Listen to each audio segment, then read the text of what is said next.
Hey there, wonderful viewers. If you're enjoying my content, please take a second to hit that like button. It really helps the YouTube algorithm show my videos to more people. Don't forget to subscribe if you haven't already. Now grab your favorite drink, sit back, relax, and let's dive into today's story. I promise it'll be worth your time.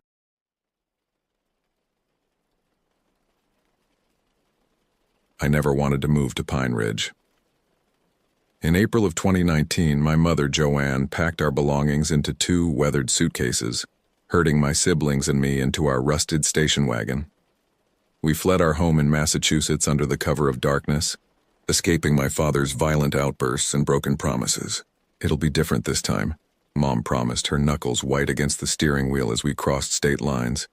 I watched her eyes in the rearview mirror, hollow but determined.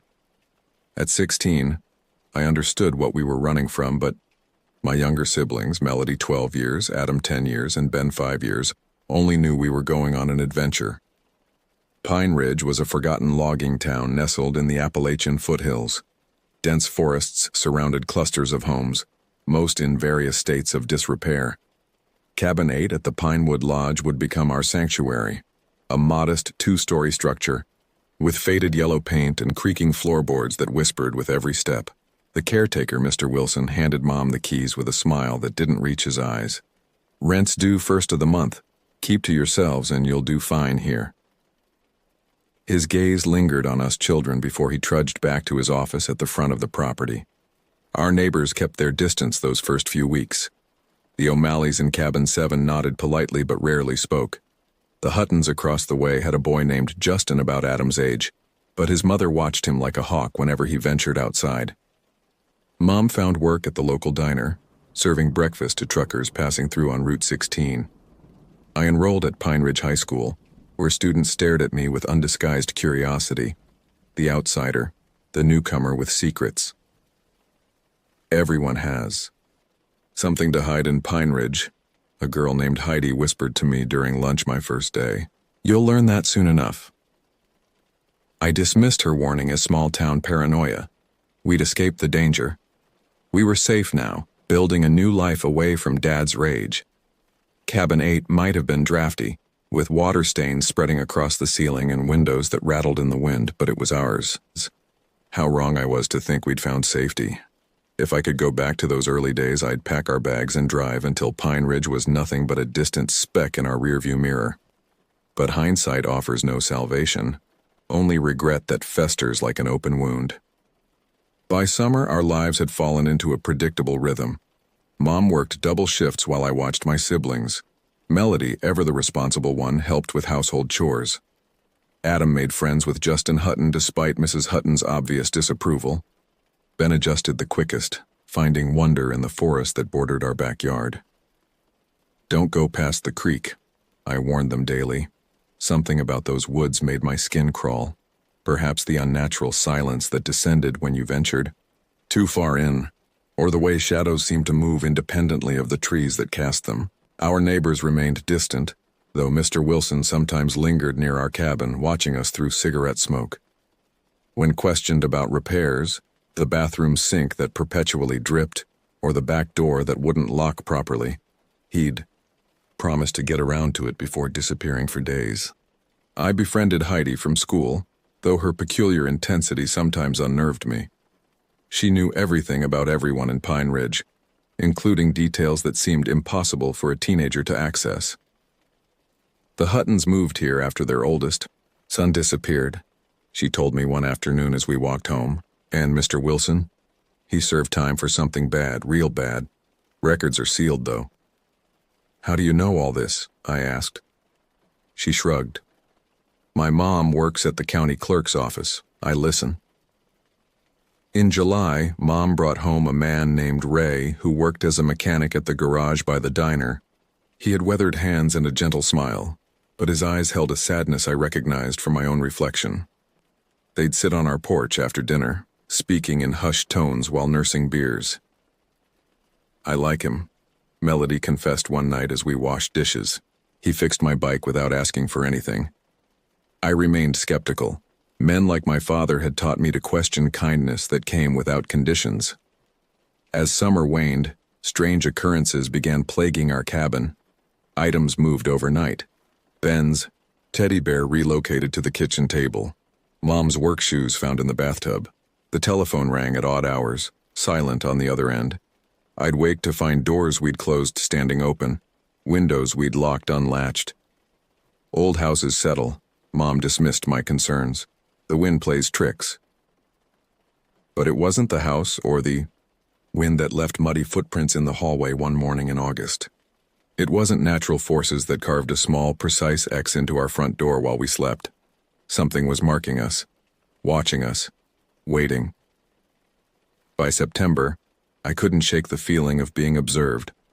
Walking home from school, I'd feel eyes tracking my movement through the trees. At night, shadows passed beneath our windows, too deliberate to be wildlife. Mom dismissed my concerns. "You've always had an active imagination," she said, distracted by bills spread across the kitchen table. Work had slowed at the diner as tourist season ended, and her smile grew more strained with each passing day. Ray began staying overnight occasionally. I'd hear their hushed arguments through the thin walls, something about money and the job and whether it was worth the risk. When confronted, Mom assured me everything was fine.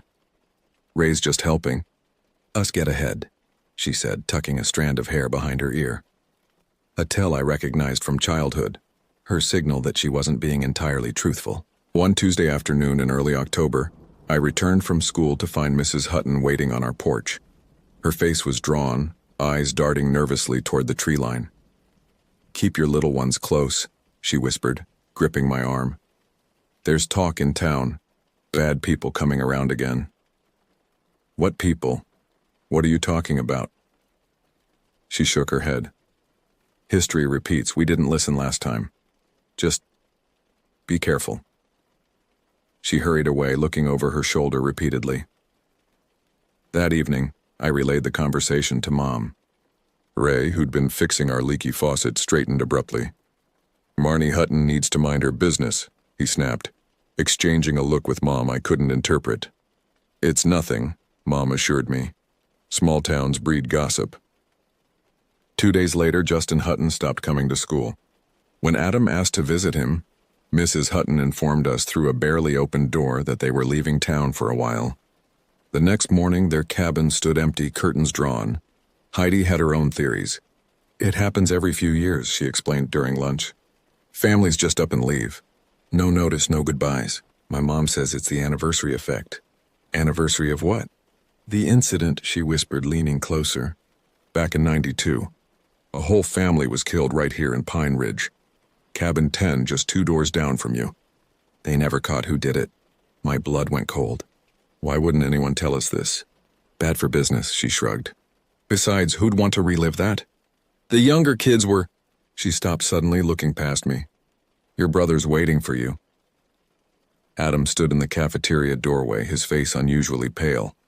"Mom called the school. We need to go home now." By the time we arrived, 3 police cruisers were parked outside our cabin. Officers combed the perimeter while Mom spoke with a detective on the porch, her voice rising in panic. "Someone broke in while I was at work," she explained when she saw us. "They didn't take anything valuable, just rearranged things. Left a message." "What message?" I demanded. Her eyes met mine, fear naked on her face. "Welcome home." October 18th, 2019. The date is seared into my memory. The last night of normalcy. The dividing line between before and after. Rain lashed against the windows as Mom prepared for her evening shift. Ray was coming over to watch us, a plan that irritated me. At 16, I was perfectly capable of looking after my siblings. "I don't need a babysitter," I protested. "He's not coming for you," Mom said, applying lipstick in the hallway mirror. "There's been break-ins all over town. I'd feel better knowing an adult is here." Melody had arranged to sleep at her friend's house across the property. "Katie's mom said I could stay for dinner," she pleaded, already packing her overnight bag. Mom hesitated. "Be back by noon tomorrow, and call when you get there." After they left, I helped Adam with homework while Ben watched cartoons. Ray arrived at 7, soaked from the rain and carrying a paper bag from the liquor store. "Got movies for the kids," he announced. producing a stack of DVDs alongside his six-pack. He seemed on edge, checking his watch repeatedly and peering through the curtains at intervals. "Expecting someone?" I finally asked. "Just jumpy with this weather," he muttered. "Lock the back door, will you?" At 9, I put Ben to bed, reading until his breathing deepened into sleep. Adam followed shortly after, exhausted from a math test earlier that day. I retreated to my room to finish an English essay, but my concentration kept breaking as Ray paced the living room below, the floorboards announcing each nervous circuit. The rain intensified around midnight. Between thunderclaps, I heard voices, Ray's tight with controlled anger and others I didn't recognize. Male voices, at least 2 of them. Their conversation rose and fell, never quite audible enough to discern words. I crept to my door, cracking it open. The voices went silent immediately. Then Ray called up, falsely cheerful. "Everything okay up there?" "Fine," I answered, retreating back to bed but leaving my door ajar. More murmuring followed, then heavy footsteps on the stairs. I feigned sleep as my door pushed open, light from the hallway spilling across my bed. Someone stood watching me for long seconds before withdrawing. The house fell silent. Too silent in that unnatural way that signals something amiss rather than true quiet. I fought the urge to investigate, terror and curiosity waging war inside me. Terror won. I stayed in bed listening to the blood pounding in my ears. I must have fallen asleep eventually, because I jolted awake to a sound I still hear in nightmares, a single, choked cry from downstairs abruptly silenced, then the distinctive thud of something heavy hitting the floor. My bedside clock read 3:17 a.m. The storm had passed, leaving behind an eerie stillness broken only by hushed movement below. Drawers opening, cupboards closing, water running. I lay frozen, paralyzed by certainty that any movement would alert whoever was downstairs to my wakefulness. Minutes stretched into an hour as I listened to them methodically moving through our home. Finally, the back door opened and closed. Car doors slammed in the distance. Only when silence had truly descended did I allow myself to breathe normally again. Morning would reveal what darkness concealed, and morning would destroy every remnant of the life we'd tried to build. The insistent beeping of my alarm clock at 6:30 a.m. seemed obscene after such a night. Sunlight streamed through my window, mockingly cheerful. For a blissful moment, I wondered if I'd dreamed the entire episode. The voices, the thud, the searching. Then I noticed the silence. No cartoons blaring, as Ben typically demanded first thing. No Ray snoring on the couch where he usually crashed. Not even the routine sounds of plumbing protests as someone showered. I pulled on a sweatshirt and stepped into the hallway. Adam and Ben's door stood ajar, their room empty, beds unmade. Fear clutched at my throat as I called their names, my voice echoing in the still house. The staircase creaked under my weight. Halfway down, a metallic smell hit me. Copper and salt, unmistakable even to someone who had never encountered it in such quantity before. At the bottom step, I froze. The living room had been transformed into something from a nightmare. Furniture overturned, walls spattered with crimson arcs and splashes, and in the center of it all, Ray lay sprawled on his back, eyes fixed on the ceiling, a dark cavity where his throat should have been. His chest was a ruined landscape of punctures and tears, the white of bone visible through shredded flesh. A hoarse sound escaped me, not quite a scream, something more primal. I stumbled backward, colliding with the wall, unable to process what I was seeing. Adam, Ben. My voice cracked as I called for my brothers, praying they had somehow escaped whatever happened here. The kitchen yielded no answers, just more blood on the linoleum and a knife block with 2 slots empty. I forced myself to check every room, moving on autopilot, my mind retreating from the horror even as my eyes registered it. I found Adam in the downstairs bathroom, curled in the tub as if seeking shelter. His pajamas were saturated with blood, his small face frozen in an expression of absolute terror. Defensive wounds marked his hands and forearms. He had fought his attacker. Ben wasn't in the house. Neither was Melody, safely away at her sleepover. Small mercies that felt like nothing in the face of such devastation. Operating on instinct, I stumbled to the phone and dialed 911, my voice mechanical as I reported what I'd found. The dispatcher kept me on the line, asking questions I answered without comprehension. When sirens wailed in the distance, I walked outside and sat on the porch steps. staring blankly at the morning sun glinting off dew-covered grass. Within minutes, our quiet property became a chaos of police cruisers, ambulances, and eventually crime scene vans. Officers cordoned off our cabin with yellow tape while neighbors emerged to stare, hands covering mouths in shock or whispers. Detective Russell Mason arrived an hour later, a heavy-set man with penetrating eyes that seemed to catalog every detail. He sat beside me on the steps, neither too close nor too distant. "I need to ask you some difficult questions," he said, voice gentle yet firm. "Can you help me understand what happened here?" For the next 2 hours, I recounted everything: our move to Pine Ridge, Ray's relationship with Mom, the strange occurrences leading up to last night, and the voices I'd heard. As I spoke, I watched officers carrying sealed evidence bags from our home, each potentially containing some fragment of the life that had been shattered overnight. "Where's my mother?" I finally asked. "Someone needs to tell her." Mason's expression shifted almost imperceptibly. "We're trying to locate her now." "When did you last see her?" "She left for work around 6 last night." "The diner. She works the evening shift." He nodded, making a note. "And she didn't come home last night?" A new fear bloomed inside me. "She sometimes stays with friends if she works late." "Have you checked the diner?" "We're checking everywhere," he assured me, but something in his tone made my stomach clench. I learned later that Mom never arrived for her shift. Her car was found abandoned at a rest stop 50 miles north, keys still in the ignition. Her purse sat on the passenger seat untouched. And Ben, my sweet, innocent brother, remained missing, his absence a wound that bled hope with each passing hour. The days following the murders blurred together in a haze of police interviews, funeral arrangements, and unanswerable questions. Melody and I moved into a temporary foster home in town while the investigation continued. She barely spoke, her eyes vacant, occasionally asking when Mom would come get us, a question I couldn't bear to answer honestly. Detective Mason became a constant presence, sometimes sitting silently with us, other times gently probing for any remembered detail that might help their investigation.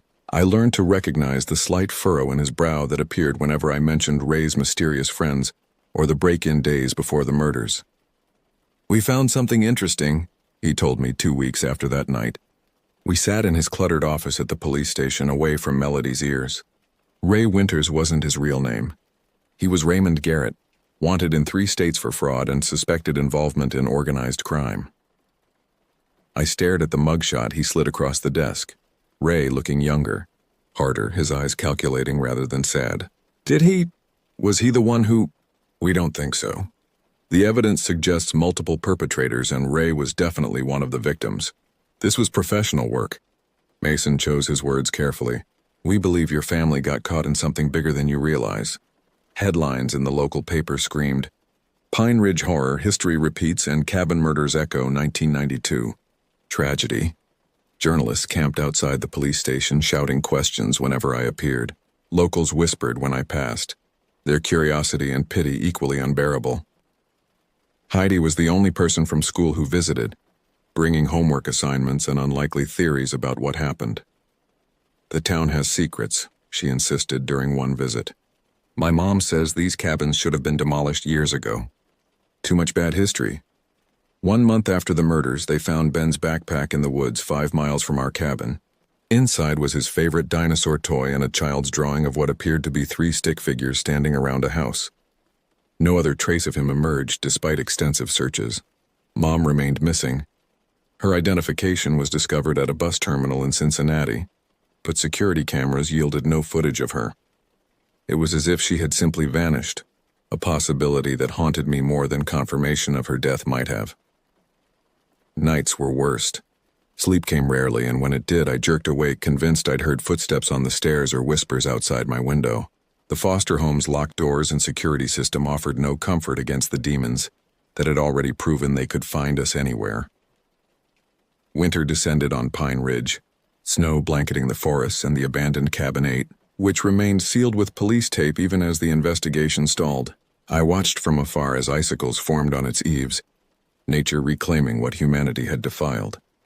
On Christmas Eve, Detective Mason visited with a small gift for Melody, a dollhouse she'd mentioned wanting, and news he delivered quietly while she played in another room. "We found blood evidence in the woods," he said.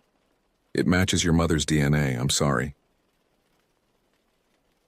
I nodded, oddly numb. "And Ben?" He shook his head.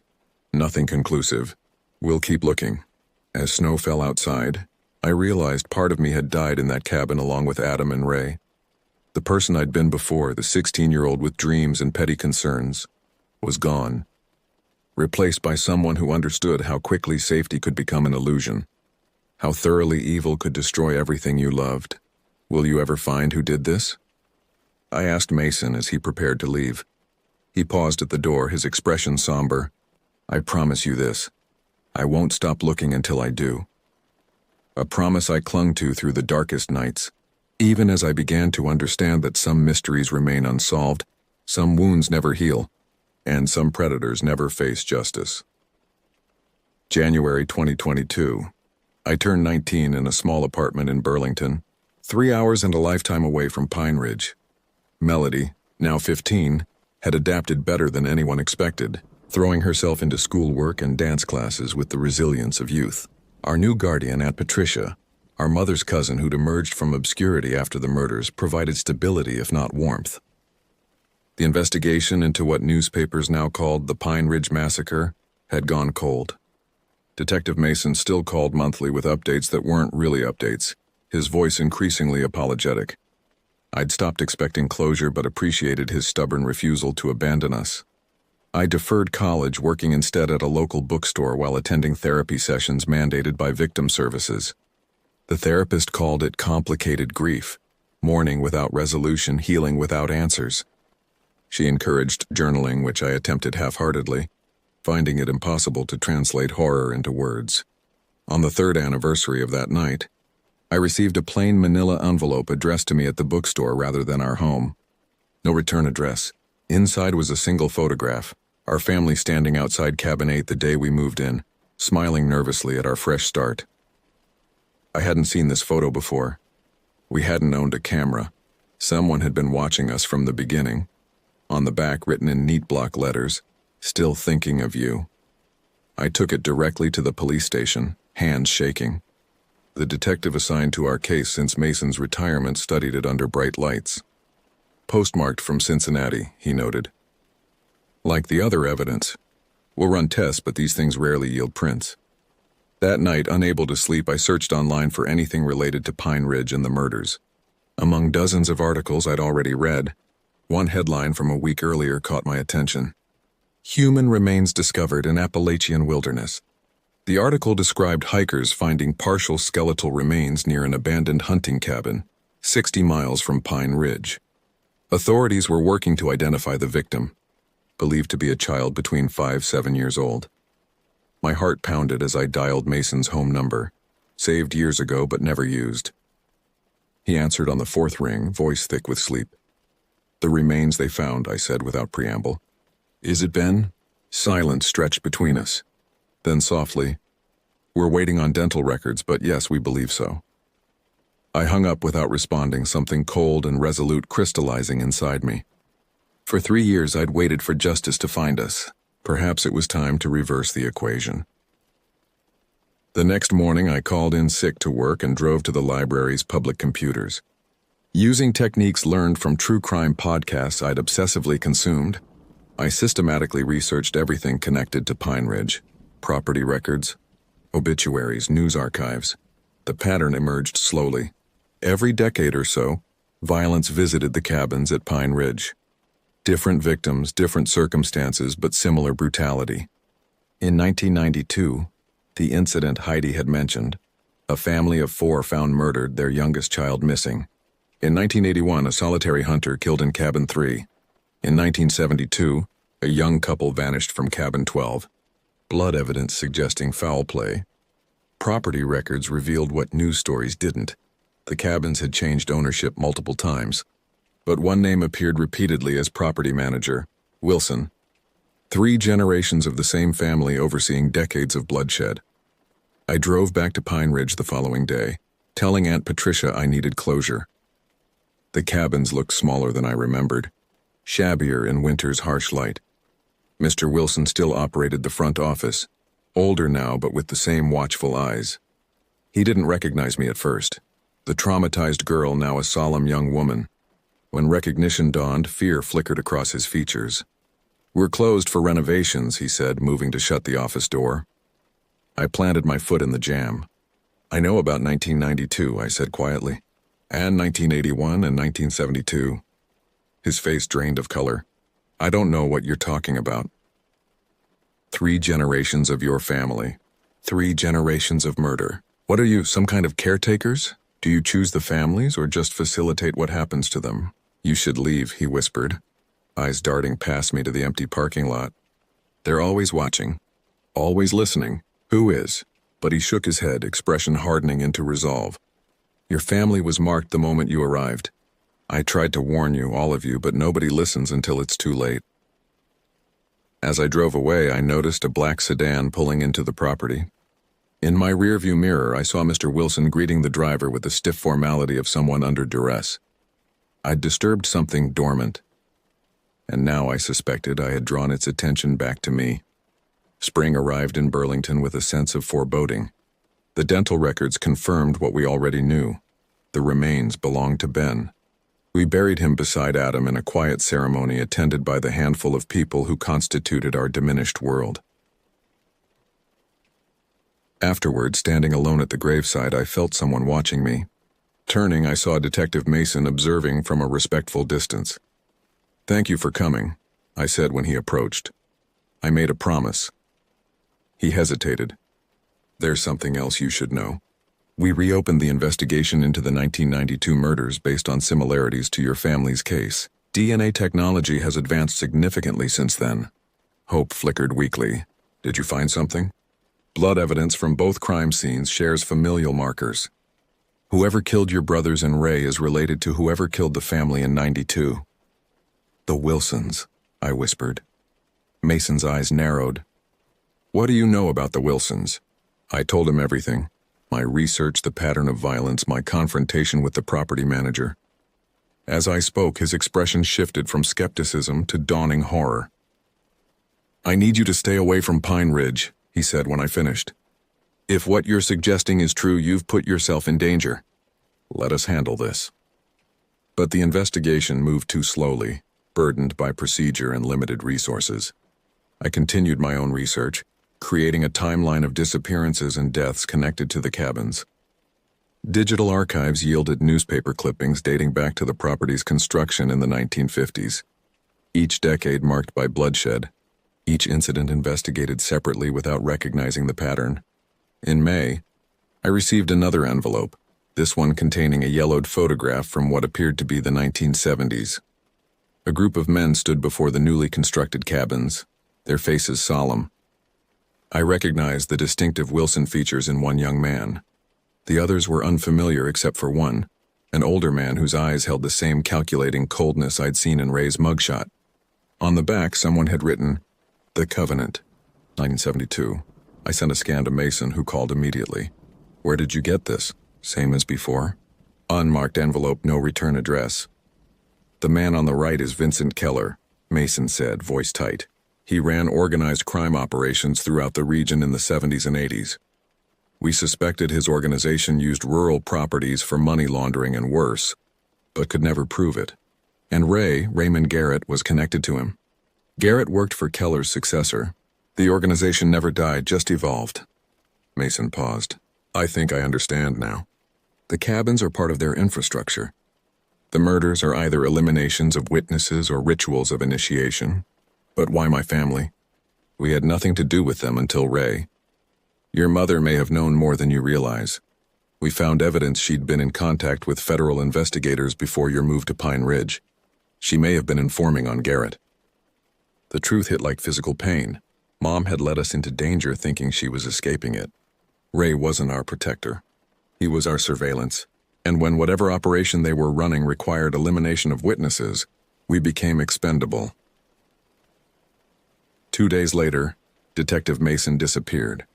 His car was found abandoned at a highway rest stop, keys in the ignition, just like Mom's had been.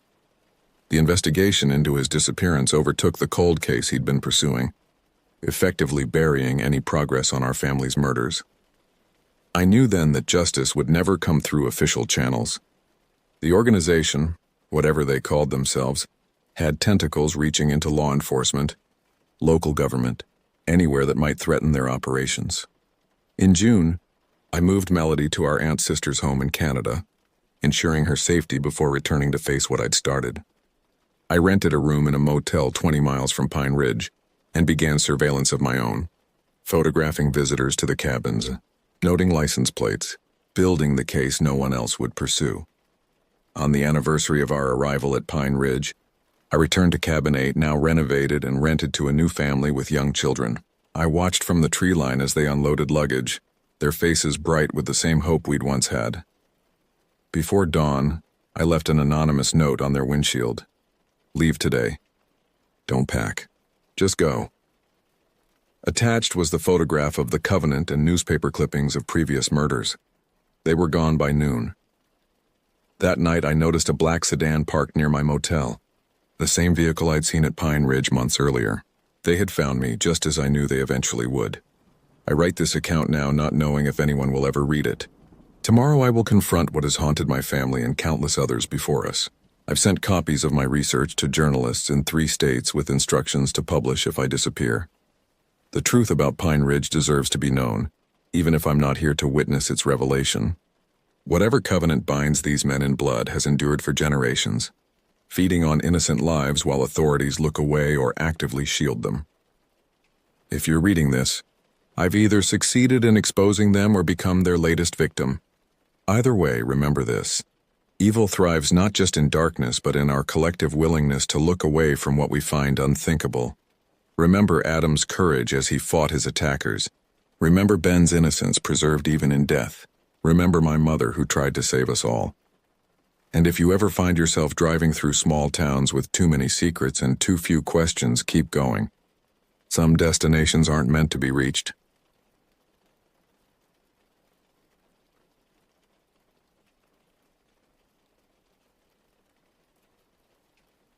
About 5 years ago, my wife Julia and I decided to take a camping trip to Colorado. The decision came during a particularly stressful period at work, when we both needed an escape from the constant demands of urban life. Julia, with her remarkable talent for discovering hidden gems, found an isolated camping area in the western part of Colorado that promised seclusion and natural beauty. "It's perfect," she told me one evening, her laptop illuminating her face as she showed me photographs of rugged landscapes and pristine wilderness. "We can camp wherever we want in this section. No designated spots, no neighbors, just us and nature." Julia always possessed this uncanny ability to find extraordinary places. I'd tried numerous times to plan our vacations, but my attempts invariably led to overcrowded tourist traps or underwhelming experiences. My indecisiveness paralyzed me when faced with too many options. While Julia navigated choices with confidence and precision, it was one of countless reasons I fell in love with her. The area she'd found was part of public land where dispersed camping was permitted. No reservations needed, no formal campsites, just the requirement to follow proper wilderness etiquette and leave no trace. We spent weeks preparing, gathering supplies, and planning our itinerary. We decided on a 5-night stay, enough time to disconnect completely from civilization and immerse ourselves in nature. "We'll need extra water containers," Julia reminded me as we compiled our shopping list. "The ranger station said there's no reliable water source nearby." I nodded, adding it to our growing inventory of supplies. The isolation that attracted us also demanded careful preparation. We'd be miles from the nearest assistance if anything went wrong. "Should we bring the satellite phone?" I asked, thinking about the remoteness of our destination. Julia considered this for a moment. "Better safe than sorry," she finally agreed. Little did we know how crucial that decision would be. As we finalized our preparations, excitement overshadowed any apprehension. The prospect of escaping into wilderness, away from cell service and the constant ping of notifications, seemed like exactly what we needed. We planned to leave on a Monday morning in late September, when the Colorado Highlands would be painted with autumn colors, but before the weather turned too cold for comfortable camping. I took time off work. We arranged for our neighbor to collect our mail, and we were ready for adventure. Neither of us could have anticipated how those 5 planned nights would transform into 3 nights of escalating dread, culminating in a terror that still haunts my dreams. The drive from our home took nearly 6 hours, the last 2 on increasingly primitive roads. Our truck handled the terrain well, though the final stretch required careful navigation around potholes and over washboard surfaces that rattled our teeth. When we finally reached the general area Julia had selected, we spent another hour exploring various potential campsites. This one, Julia announced as we crested a small rise and came upon a relatively flat area nestled against a sandstone formation. Unlike the dense forest I associated with camping from my East Coast upbringing, this landscape featured sparse vegetation, dramatic rock formations, and expansive views that stretched for miles. I parked the truck and stepped out, immediately struck by the profound silence. No distant highway sounds, no airplanes overhead, just the whisper of wind through scrubby juniper trees and the occasional call of a bird I couldn't identify. "It's perfect," I agreed, taking in our surroundings with growing appreciation. The spot Julia had chosen offered natural windbreaks, level ground for our tent, and spectacular views of the surrounding terrain. We unloaded our equipment methodically, working together with the efficiency of long-time camping partners. The tent went up first, a spacious 4-person model that gave us room to stretch out. Next came the camp kitchen with its propane stove, collapsible table, and food storage containers designed to discourage wildlife intrusions. "I'll set up the solar shower," Julia said, selecting a juniper tree with branches at the right height to hang the black water bag. I nodded, focusing on arranging our campsite for maximum convenience and comfort. By late afternoon, we had transformed the barren spot into a cozy outpost. Our chairs faced west to capture the sunset. The fire pit was lined with stones, and our truck was positioned to provide additional shelter if needed. "I can't believe we haven't seen another person since we left the main road," I remarked as we finished setting up. "It's like we have the entire wilderness to ourselves." Julia smiled, opening a bottle of wine we'd brought to celebrate our first night. "That's exactly why I chose this place. No crowds, no noise, just us." As the sun began its descent, casting long shadows across the landscape, we settled into our chairs with simple plates of pasta we'd prepared on the camp stove. The temperature dropped quickly with the fading light, and I added another layer of clothing. "Listen," Julia whispered. I paused, fork halfway to my mouth. "To what?" "Exactly," she replied. "Nothing. Absolutely nothing." The silence was indeed remarkable, profound and complete in a way I'd never experienced in any city or suburb. As darkness enveloped our campsite, the stars emerged with startling clarity, uncountable points of light stretching from horizon to horizon. The Milky Way formed a misty river above us. Neither of us could have imagined that the perfect isolation we so cherished would soon become the source of our terror. Our first full day in the wilderness unfolded with the leisurely pace that makes camping so rejuvenating. We awoke with the sunrise, the tent gradually illuminated by golden light. After a breakfast of instant coffee and oatmeal, we consulted our maps and planned a moderate hike to a nearby ridge that promised panoramic views. "We should be able to see for 20 miles in every direction from up there," I said, tracing the route with my finger. Julia nodded, applying sunscreen to her face. "Let's pack extra water. It's going to get hot today." The terrain proved more challenging than anticipated. What looked like gentle slopes on the topographic map revealed themselves as steep inclines covered with loose scree that shifted treacherously underfoot. Nevertheless, we persevered, taking frequent breaks to catch our breath and hydrate. When we finally reached the summit around midday, the effort immediately proved worthwhile.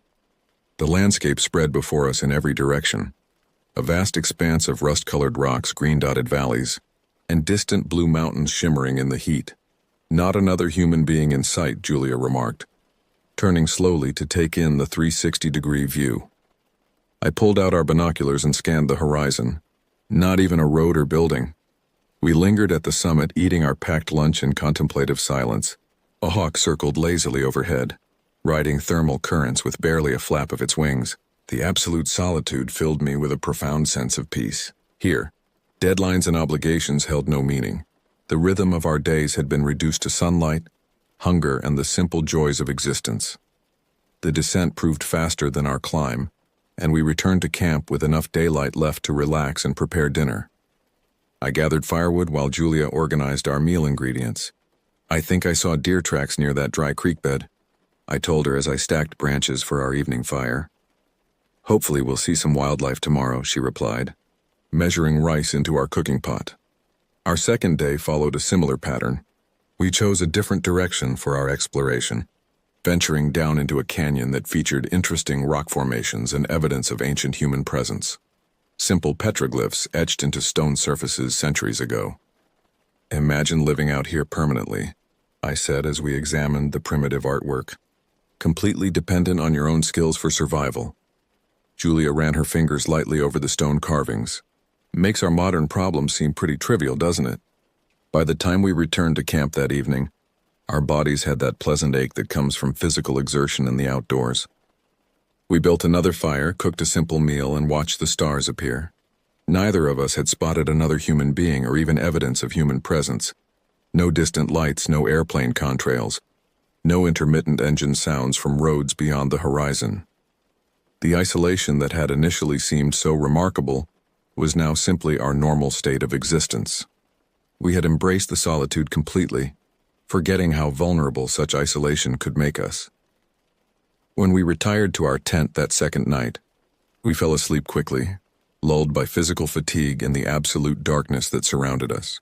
We slept deeply, unaware that our perfect wilderness experience was about to transform into something from our worst nightmares.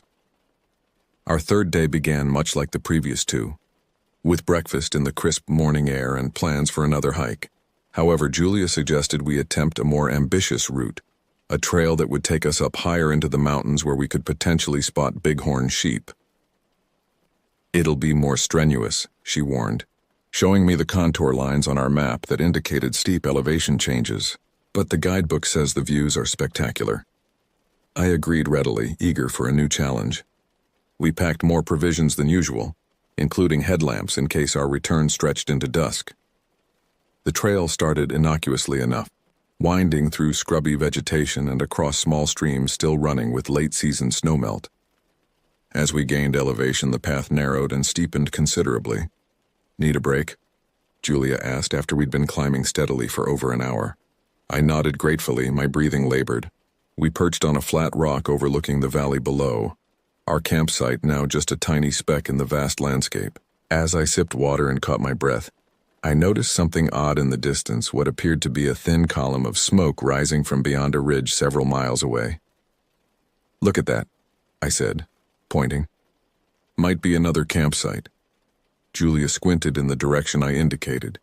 "Or maybe a controlled burn. The ranger mentioned they sometimes do those." We debated the source briefly before continuing our ascent. The trail grew increasingly demanding, requiring careful foot placement and occasional use of hands to scramble over rocky sections. By the time we reached our destination, a windswept plateau with views that extended to distant, snow-capped peaks, we were thoroughly exhausted. "Worth it," Julia declared, her face flushed with exertion but her eyes bright with satisfaction. We spent less time at the summit than we had on previous hikes, mindful of the longer return journey. As we began our descent, I noticed the smoke column had disappeared, though I couldn't be certain if it was due to changing wind conditions or because the fire had been extinguished. The descent proved more challenging than the climb in many ways, with gravity pulling us forward on steep sections and loose rocks creating treacherous footing. About halfway down, Julia stopped suddenly, holding up her hand for silence. "Did you hear that?" she whispered. I froze, listening intently. For several seconds I heard nothing but the whisper of wind through scrub oak leaves. Then, faintly but distinctly, came a sound that didn't belong in this wilderness. Something that resembled a metallic clang, as if heavy objects were being struck together. "Probably miners," I suggested after the sound didn't repeat. "The guidebook mentioned there are still some claims in these mountains." Julia nodded, though her expression remained troubled. It sounded closer than it should be if it came from any marked mining areas. We continued our descent with slightly more urgency than before. The afternoon shadows lengthened around us, and I found myself repeatedly scanning our surroundings, a vague uneasiness settling into my consciousness. Once I thought I glimpsed movement on a distant slope, a dark figure moving among the trees, but when I looked more carefully, I saw nothing. By the time we reached our campsite, the sun was low on the horizon. We were more exhausted than we'd been on previous days, our muscles protesting the demanding hike. "I'm going to sleep well tonight," Julia remarked as she began preparing our dinner. I nodded, though as I collected firewood I found myself unusually alert to sounds from the surrounding wilderness. The extraordinary isolation that had seemed so appealing suddenly felt different, as if the vast emptiness around us might conceal unknown threats rather than simply offer peaceful seclusion. As darkness fell, I built our fire larger than on previous nights, telling myself it was just for additional warmth in the cooling air. We ate quietly, both of us seemingly lost in our own thoughts. "I think I saw boot prints," Julia said suddenly, breaking the silence. "When we were coming back down the trail. They weren't there this morning." I considered this information, trying to maintain logical perspective. Could have been other hikers. We don't own the wilderness, after all. She nodded, though her expression remained troubled. "I guess I've gotten used to having this place to ourselves." We retired earlier than usual, our bodies demanding rest after the strenuous hike. As I zipped the tent closed, I found myself double-checking the closure, making sure it was completely secured. In our truck, the satellite phone remained charged but untouched, a safeguard we still believed we wouldn't need. Within the tent, cushioned by our sleeping bags and insulated from the dropping night temperature, we should have felt secure. Instead, as Julia's breathing deepened into sleep beside me, I found myself lying awake, listening to the night sounds with newfound attention, unable to shake the feeling that something had changed in our perfectly isolated paradise. I must have eventually fallen asleep despite my uneasiness, because the next thing I became aware of was Julia's hand on my shoulder, shaking me awake. Disoriented, I blinked in the darkness, struggling to understand what was happening. "What's wrong?" I mumbled, my voice thick with interrupted sleep. Julia's face was barely visible in the darkness of the tent, but I could feel the tension in her grip on my shoulder. She raised one finger to her lips in the universal gesture for silence, then pointed toward the tent wall. I froze, suddenly fully alert, and listened. At first I heard nothing unusual, just the soft whisper of wind against the tent fabric and the occasional rustle of leaves outside. Then as my senses sharpened, I detected something else, a soft rhythmic sound that could only be footsteps circling our tent. "Do you hear it?" Julia whispered, her mouth so close to my ear that her breath tickled my skin. I nodded, not trusting myself to speak without betraying the sudden spike of fear that coursed through me. The footsteps continued their circular path, neither hurrying nor hesitating, maintaining a steady pace that suggested deliberate purpose rather than random animal movement. Then came a sound that sent involuntary tremors through my body. A low, strange growling noise unlike anything I'd heard before. It wasn't deep and powerful like a bear's growl, nor was it the familiar yipping of coyotes. Instead, it had an odd, almost forced quality to it, as if whatever was making the sound was attempting to mimic animal noises rather than producing them naturally. "What is that?" Julia whispered, her fingers digging into my arm. I shook my head, unable to answer. My initial thought was of a wounded animal, perhaps something injured by predators or a fall, now moving around our campsite in its final hours. The mental image of some rabid creature, delirious and unpredictable, formed in my mind, bringing with it memories of news stories about rabies outbreaks among wildlife. "Maybe it's a sick coyote," I whispered back, though the explanation sounded unconvincing even to my own ears. The footsteps stopped directly in front of our tent entrance. In the absolute silence that followed, I could hear my own heartbeat thundering in my ears. Julia and I remained perfectly still, barely breathing, as if our immobility might convince whatever lurked outside that the tent was empty. After what seemed an eternity but was probably less than a minute, the footsteps resumed, moving away from the tent entrance and continuing their circular pattern. The strange growling noise came again, this time accompanied by what sounded unmistakably like low, muffled laughter. The realization hit us simultaneously. This was no animal. The sounds outside our tent were being made by a human being. Julia's eyes widened in the darkness, reflecting the same horrified understanding that had just dawned on me. Why would someone be circling our isolated campsite in the middle of the night, making animalistic noises? Every possible explanation that came to mind was more disturbing than the last. I leaned closer to Julia and whispered, "When it moves away from the entrance again, we need to make a run for the truck." She nodded, her face pale in the faint moonlight that filtered through the tent fabric. We listened intently as the footsteps completed another circuit, then began moving away from the entrance. I carefully reached for the zipper pull on the tent door, holding my breath as I eased it open just enough for us to slip through. "Now," I mouthed silently, and we both moved with surprising coordination, sliding through the opening and immediately standing upright outside. In the moments before we sprinted for our vehicle, I caught a glimpse of a figure retreating into the darkness at the edge of our campsite, a hunched silhouette that moved with an unnatural gait. The sight sent a fresh surge of adrenaline through my system, propelling me forward as we ran toward the truck. Julia reached the passenger door first, yanking it open as I fumbled with the keys on the driver's side.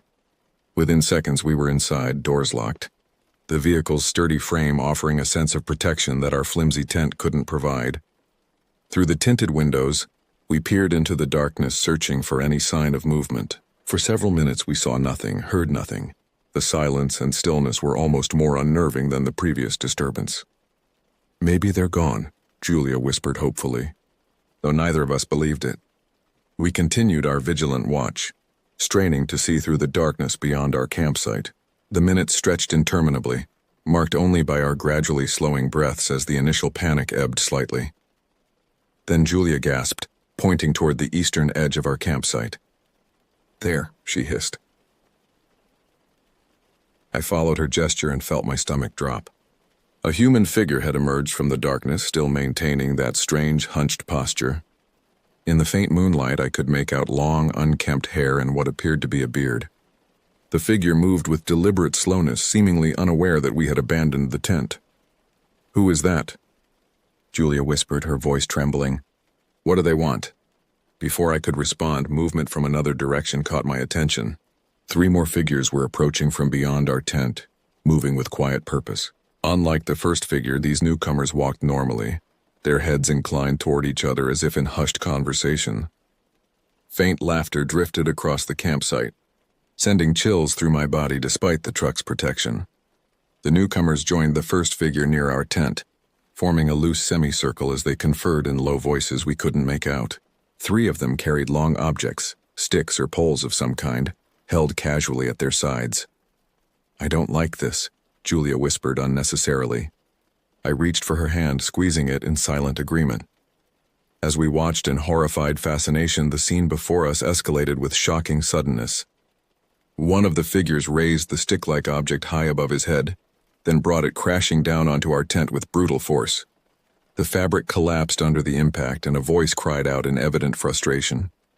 "They thought we were still in there," Julia gasped, her nails digging into my palm. The realization that these strangers had intended violence against us, that they had specifically targeted our sleeping forms within the tent, triggered an immediate, overwhelming need to escape. I released Julia's hand, jammed the key into the ignition, and started the engine in one fluid motion. The sound of the truck roaring to life instantly drew the attention of the 4 figures. They turned toward us, momentarily frozen by the unexpected development. In that brief window of shocked immobility, I threw the vehicle into drive and stepped hard on the accelerator. The truck lurched forward, headlights suddenly illuminating the scene like a macabre theater production. For a split second, I caught a clear view of our assailants. 4 men with wild, unkempt appearances and expressions that ranged from surprise to rage. Then we were past them, the truck bouncing violently over the uneven terrain as I steered toward the primitive road that would lead us back to civilization. "They're coming after us," Julia cried, looking through the rear window. I pressed harder on the accelerator, focusing intently on navigating the difficult terrain at dangerous speed. The headlights bounced wildly, illuminating obstacles seconds before we reached them, requiring split-second corrections to avoid disaster.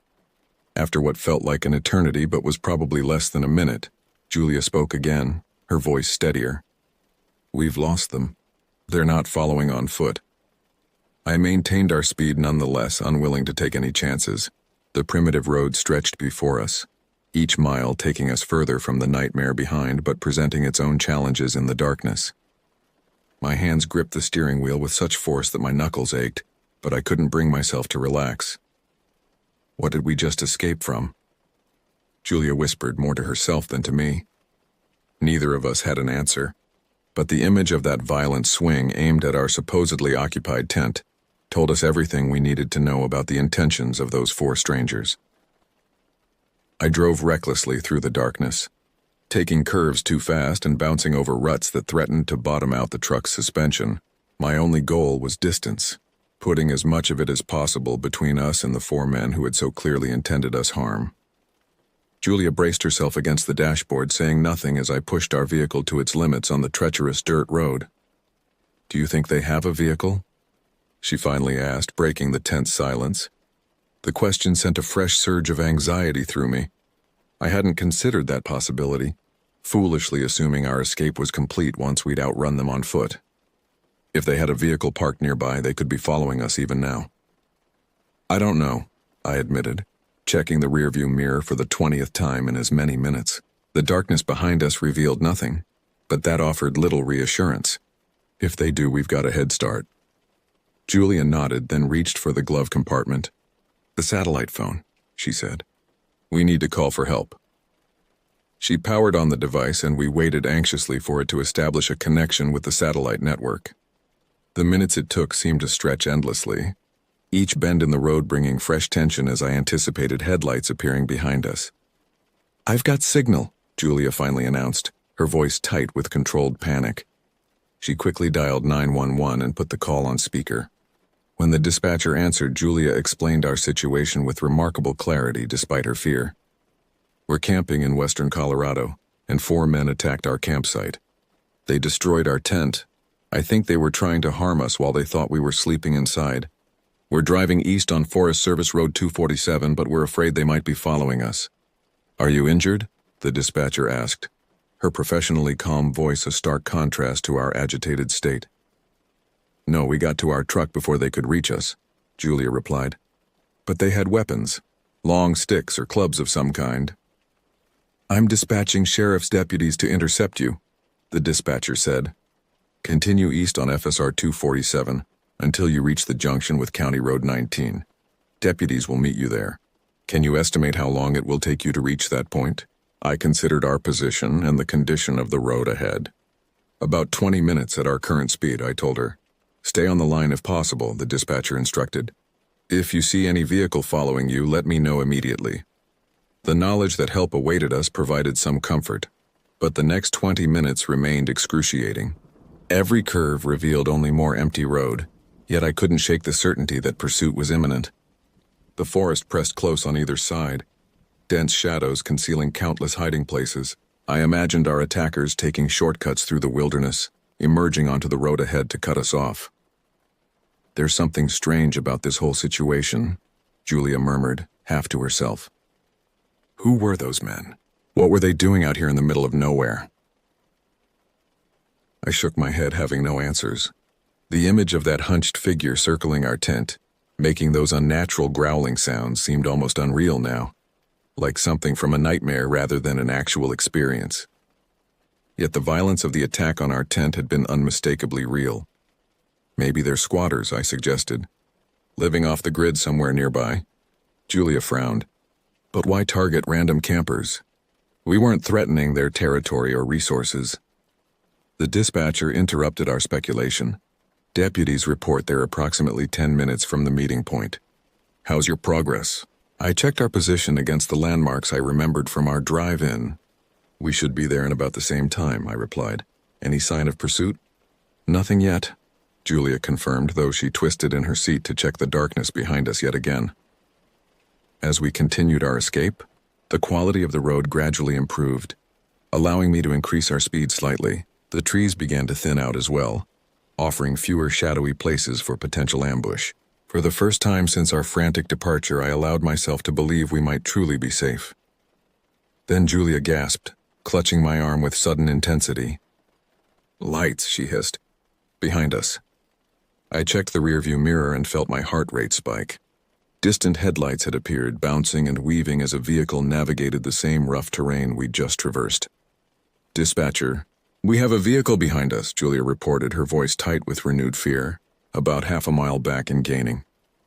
"Deputies are 3 minutes from the junction," the dispatcher replied. "Can you maintain your current speed?" "Yes," I confirmed, though my knuckles whitened on the steering wheel. "But they're faster." The pursuing headlights grew steadily larger in my mirror, the distance between our vehicles visibly shrinking. I pushed our truck harder, taking risks with our safety that would have been unthinkable under normal circumstances. "Almost there," I told Julia, recognizing a distinctive rock formation that marked our approach to the junction. 2 more minutes.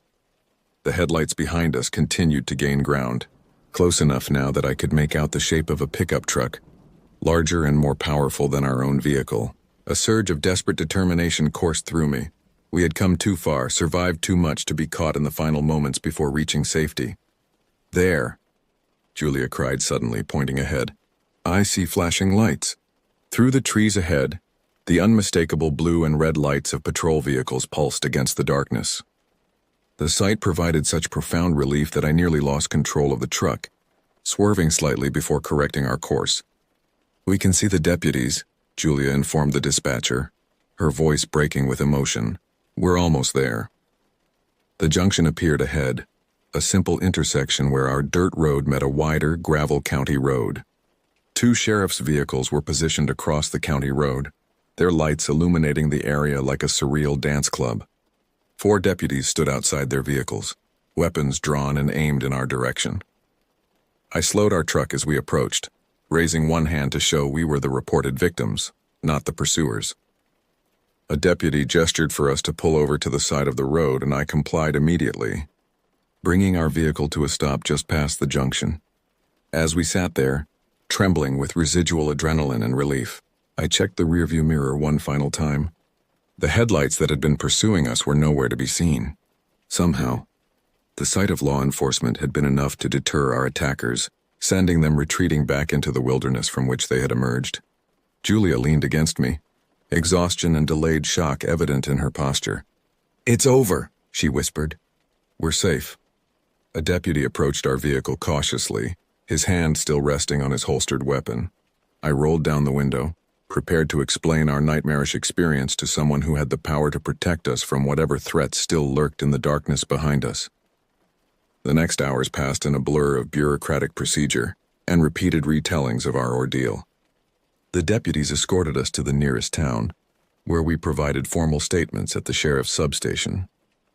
Our account was met with professional concern, but also with subtle skepticism that only increased my frustration and lingering fear. "And you say these individuals were making animal noises?" the detective asked, his pen hovering over his notepad as he eyed me across the interview room table. "One of them was," I clarified for the 3rd time. "A strange growling sound. The others appeared more normal, I guess, but they all clearly intended to harm us." The detective nodded without conviction. "And did they actually threaten you verbally or attempt to approach your vehicle?" "They smashed our tent with clubs," Julia interjected, her patience visibly fraying. "They thought we were inside sleeping." "What more evidence of intent do you need?" "Ma'am, we're just trying to establish exactly what happened," the detective replied, his tone maddeningly reasonable. "The area you were camping in has occasional problems with transients and individuals living off the grid. Most aren't violent, but territorial disputes do occur." "We weren't in a territorial dispute," I said, struggling to keep my voice level. "We were targeted deliberately by people who wanted to hurt us." The detective assured us that deputies would investigate our campsite at first light, though his lackluster enthusiasm suggested he considered this more a formality than a serious criminal investigation. By the time we were released, dawn was breaking over the small mountain town, casting long shadows across the empty main street. We checked into a motel, the only one in town, and collapsed onto the bed fully clothed, emotionally and physically drained beyond measure. Despite my exhaustion, sleep proved elusive, my mind replaying the night's events in an endless loop of what-ifs and worst-case scenarios. When I finally did drift off, my dreams were populated by hunched figures moving through darkness, their unnatural growls following me through labyrinthine forest with no escape. I awoke mid-afternoon to find Julia on the phone with her sister, explaining our situation in hushed tones. When she noticed I was awake, she quickly ended the call. The sheriff's department went to our campsite, she informed me, sitting beside me on the bed. They found our tent destroyed just as we described. But there was no sign of the men or any evidence of who they might be. I nodded, unsurprised. Did they recover any of our equipment? They brought back what they could, Julia replied. It's at the station. Most of our stuff was either damaged or scattered around the site. We spent another night in the motel, neither of us ready to face the long drive home until we'd recovered some equilibrium. The next morning, we collected our salvaged belongings from the sheriff's station. The deputy handling the property return informed us that the Park Service was charging us a fee for abandoning equipment and departing before our reserve time ended. "You gotta be kidding me," I said, disbelief temporarily overriding my lingering fear. "We were attacked. We fled for our lives." The deputy shrugged apologetically. "It's park policy, sir. They say personal emergencies don't exempt you from the regulations about proper wilderness cleanup." Julia placed a restraining hand on my arm before I could respond with the profanity forming on my tongue.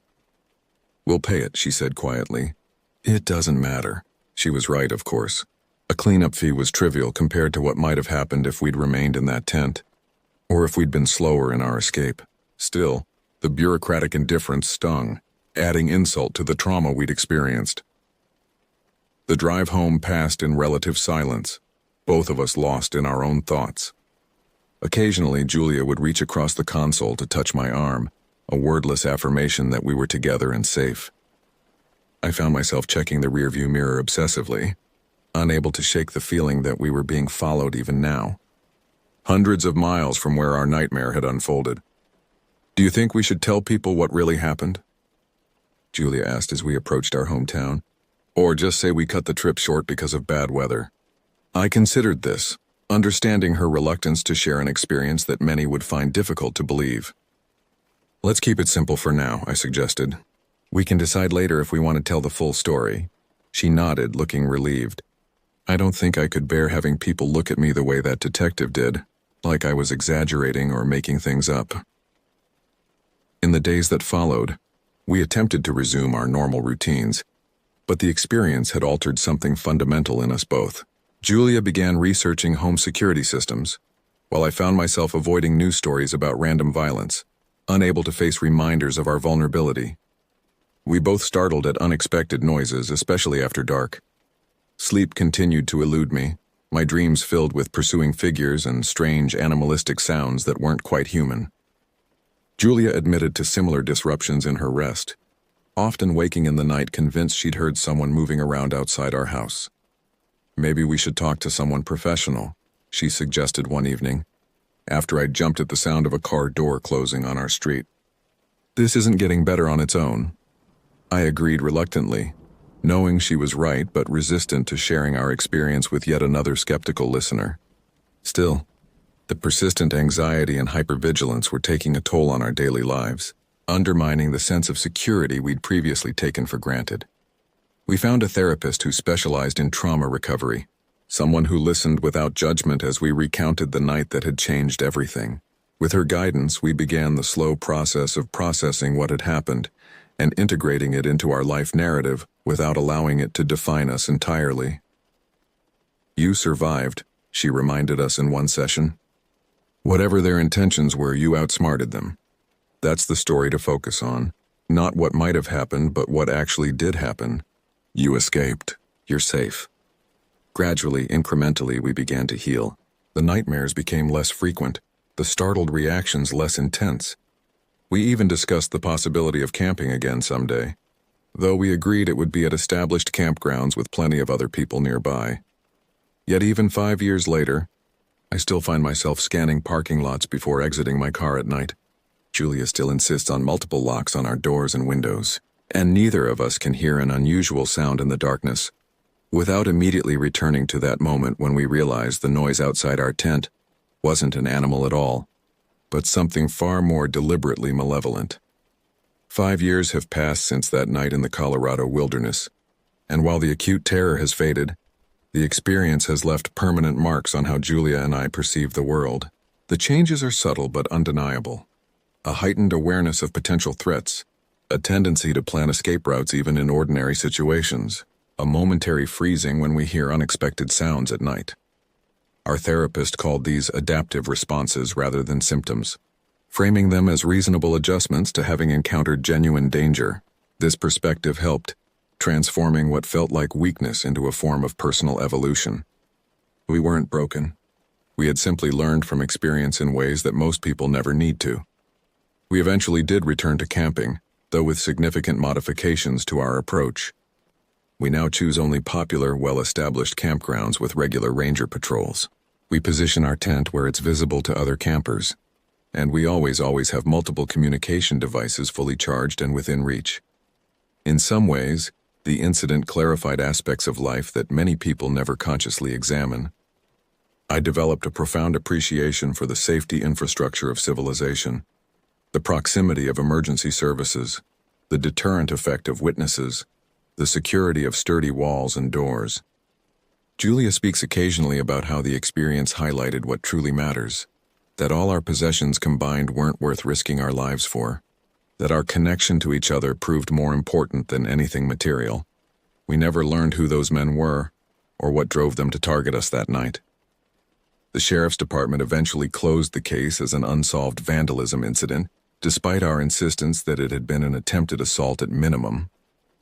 Without suspects to pursue or additional evidence to examine, there was little more they could do. Sometimes I wonder what became of those 4 figures in the darkness. Were they transients passing through the area? Opportunistic predators who saw isolated campers as easy targets? Were they permanent residents of the backcountry, territorial and hostile to any intrusion? Or were they something more organized and deliberate? People who regularly hunted not just for food but for the thrill of terrorizing others. I've researched similar incidents in the region, looking for patterns that might provide context for our experience.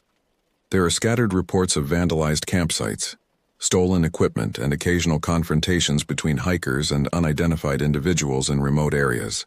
Nothing exactly matching our experience has been publicly reported, though I sometimes wonder how many victims simply remain silent, anticipating the same skepticism we encountered. The administrative aftermath still rankles when I think about it. The Park Service never waived their cleanup fee, insisting that regulations applied regardless of circumstances. It was a relatively small amount, less than $100, but the principle bothered me more than the cost. The implicit message seemed to be that our traumatic experience was less important than procedural compliance, that our fear-driven flight was somehow irresponsible rather than necessary. "Let it go," Julia advised when I mentioned this again on the anniversary of our escape. "It's just bureaucracy being bureaucracy. The important thing is that we're here, talking about it instead of being statistics in some rural crime report." She was right, of course. The fee was insignificant compared to what might have been lost. Still, the incident highlights how systems designed to maintain order can sometimes lack the flexibility to accommodate genuine human emergencies, a minor but persistent frustration in the aftermath of trauma. More positively, the experience deepened our relationship in ways difficult to articulate, having faced genuine danger together, having coordinated our escape without words, having processed the aftermath side by side. These shared experiences created a foundation of trust and understanding that continues to strengthen our bond. We know, not theoretically but viscerally, that we can rely on each other in moments of crisis. Would I trade this knowledge for never having experienced that night of terror? Without hesitation. Yet since I cannot undo what happened, I've tried instead to extract whatever value I can from it. The appreciation of safety, the recognition of resilience, the deepened connections that sometimes emerge from shared trauma. If there's any wisdom I can offer from our experience, it's this: trust your instincts about danger even when they seem irrational. Pay attention to subtle changes in your environment. Have communication and escape plans even if you never need them. And remember that while most people you encounter wish you no harm, preparation for the exceptions isn't paranoia, it's prudence. As for Colorado's beautiful wilderness, I still believe it's worth experiencing. The majesty of those landscapes, the profound silence, the brilliant night skies, these remain treasures that shouldn't be surrendered to fear. But now I balance my appreciation with awareness, my adventure with caution, my isolation with connectivity. 5 years later, I no longer obsessively check the rearview mirror or startle at every unexpected sound. Julian no longer researches crime statistics before we travel. The acute hypervigilance has faded to a background awareness that rarely interferes with daily joy. We've reclaimed most of what was temporarily taken from us that night, integrating the experience without allowing it to define us. Yet sometimes, in the moments between wakefulness and sleep, I still hear that strange, unnatural growl circling our tent. And in those moments I reach for Julia's hand in the darkness, grounding myself in the present reality. We are home, we are safe, and whatever hunted us that night remains in the past where it belongs.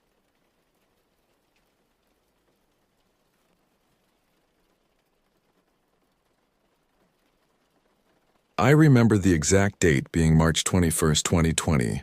The world was just beginning to whisper about lockdowns, and my girlfriend Jade and I decided we needed one last escape into nature before potential restrictions. We'd been planning this camping trip to Wanangata Valley for months, meticulously researching the area's hiking trails and camping spots. "Do you think we have enough supplies?" Jade asked, surveying our living room floor covered with camping equipment. We'd gone overboard ordering gear online, a new 4-person tent despite there being just 2 of us, premium sleeping bags rated for temperatures far colder than we'd experience, and enough freeze-dried meals to survive weeks in the wilderness. "Better too much than too little," I replied, checking our first aid kit for the 3rd time. Something about this trip felt different. Perhaps it was the looming pandemic uncertainty, but I couldn't shake a persistent sense of foreboding. The night before departure, I struggled to rest. Every time I closed my eyes, vivid images of dense forest and unidentifiable shadows played across my mind. When morning finally came, I was exhausted but eager to leave the city behind. We loaded our overpriced SUV, a recent purchase neither of us could really afford, and set off before dawn. The highway stretched before us, nearly empty in those early hours. Jade dozed beside me while I drove, the radio playing quietly as rural Victoria passed outside our windows. "I read something strange about Wanangata Valley last night," Jade mentioned casually when she woke. "Apparently there have been several unexplained disappearances there over the years. Hikers who went in and never came out." "Is that supposed to make me feel better about this trip?" I asked, gripping the steering wheel tighter. "Just interesting, that's all," she shrugged, adjusting her seat. "Most were probably just people getting lost. It happens." I nodded, but her words lingered. The vastness of Australian wilderness had always inspired awe in me, but suddenly that vastness felt threatening. How easily one could vanish in such spaces, I thought. How completely. The terrain grew more rugged as we approached Wanangata. Civilization thinned out until it was just us, the road, and the increasingly dense forest. Cell service disappeared about 40 minutes before we reached our destination. "Last chance to call anyone," I'd warned Jade, watching the signal bars vanish one by one. "Who would I call?" She'd responded with a smile. "Everyone knows we're off-grid for the weekend." The entrance to the valley was marked by nothing more than a weathered wooden sign partially obscured by vegetation. The dirt road narrowed, forcing me to slow to a crawl as we navigated around potholes and protruding rocks. "This is perfect," Jade said, her face pressed against the window. "Exactly what we wanted." The isolation was indeed what we'd sought, a complete detachment from the modern world, a chance to exist solely in nature's reality. Yet as we ventured deeper into the valley, something felt wrong. Not overtly, not in any way I could articulate, but a sensation like static electricity on my skin. We passed several potential camping spots, but Jade insisted we go deeper into the valley. "I want to be completely alone," she said. "No weekend warriors or family campers." The trees seemed to lean inward as the road narrowed further. Twice I had to stop to move fallen branches. The forest was unnaturally quiet, no birdsong, no rustling of wildlife. Just the sound of our engine and the occasional creak of swaying trees. "Did you see that?" Jade suddenly asked, sitting forward in her seat. "See what?" "I thought I saw someone standing between those trees." She pointed to a dense section of forest. Just for a second. I slowed the vehicle, scanning the area she indicated. Probably another camper. "No," she said, uncertainty in her voice. They weren't doing anything, just standing, watching. We continued driving, but I found myself checking the rearview mirror more frequently. The feeling of being observed intensified with each passing kilometer. Eventually, we found a suitable clearing about half a kilometer from the main trail. A small stream ran nearby, perfect for our water supply, and the ground was relatively flat. I parked the SUV and we began unloading. While setting up our tent, I noticed unusual impressions in the soil about 20 meters from our site. They resembled tire tracks, but older, partially reclaimed by the forest floor. Someone else has camped here before, I told Jade, pointing to the marks. Of course they have, she replied practically. This is a common camping area. Yet something about those fading impressions disturbed me. They didn't look like they'd been made by a vehicle simply parking. Rather, they suggested frantic movement, as if someone had accelerated quickly, tearing up the earth in their haste to leave. Our first night passed uneventfully, though neither of us slept well. The forest silence was more unsettling than any noise would have been. We woke early, made coffee on our portable stove, and decided to explore before the day grew too warm. I want to find a good fishing spot, I said, gathering my gear. Though not particularly skilled at fishing, I'd brought equipment with visions of catching our dinner. We followed the small stream, which gradually widened as it wound through the valley. The morning air was crisp, the forest still unnervingly quiet. After about 40 minutes of walking, the trail curved sharply, and that's when we saw them. A couple stood near the path, appearing as startled by our presence as we were by theirs. The man, tall, bearded, perhaps in his early 30s, held a phone to his ear, his expression tense. The woman beside him was petite with dark hair pulled back in a practical ponytail. She offered a tentative wave, but it wasn't the couple that caught my attention. It was what lay about 15 meters beyond them, a burned-out utility vehicle and the charred remains of what had clearly once been a tent.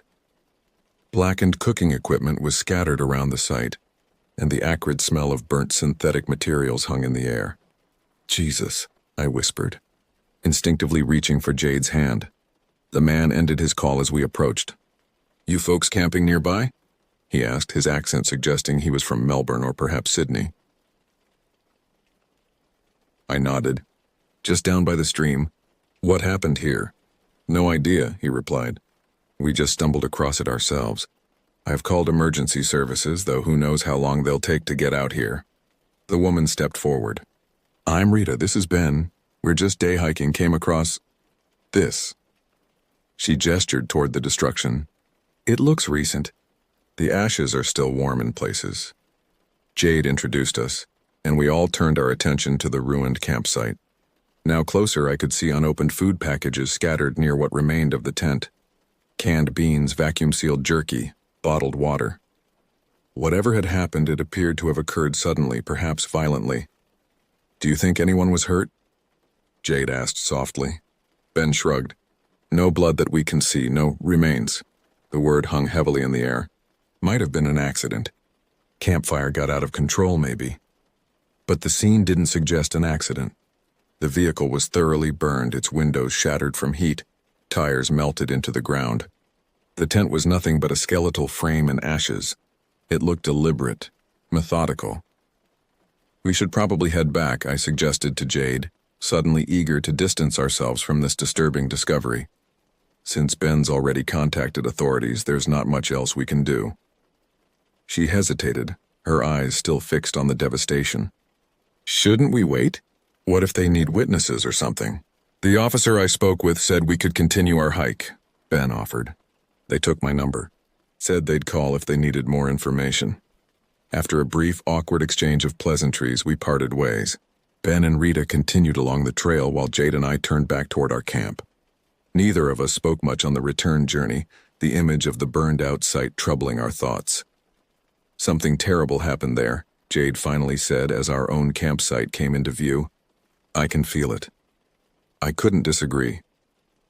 We tried to salvage our day, to recapture the carefree spirit that had brought us to Wanangata. I attempted fishing in the stream but caught nothing. Jade collected wildflowers and identified birds with her guidebook. We prepared an elaborate lunch from our provisions. built a small, controlled fire, and even attempted to play cards. But the burned campsite haunted us. Every snapping twig in the forest made us flinch. Every distant sound prompted anxious glances. "Do you think we should leave?" I asked Jade as evening approached. "We could head back to Melbourne tonight, be home by midnight."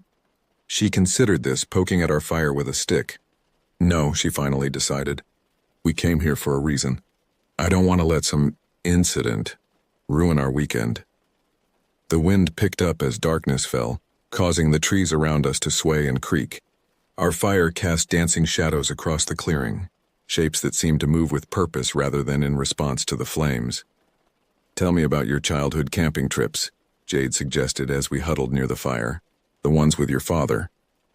I obliged, recounting sanitized versions of those expeditions. I didn't mention how my father had terrified me with stories of bush monsters and lost hikers, how he'd occasionally vanish for hours to test my survival skills, leaving me alone in the wilderness. We retired to our tent earlier than planned, the darkness beyond our campfire too oppressive to endure. Inside our nylon shelter, we whispered like children at a sleepover, as if normal speaking volumes might attract unwanted attention. "Do you think whoever burned that campsite is still out here?" Jade asked, her voice barely audible above the rustling of our sleeping bags. "No," I lied. "Probably long gone." Around midnight, we heard it, a vehicle's engine, distant but unmistakable. We froze, listening intently as the sound grew louder, then fainter, then disappeared entirely. "Emergency services," I suggested.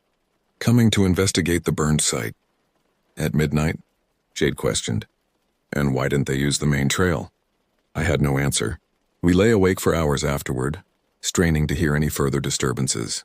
When sleep finally came, it was shallow and troubled.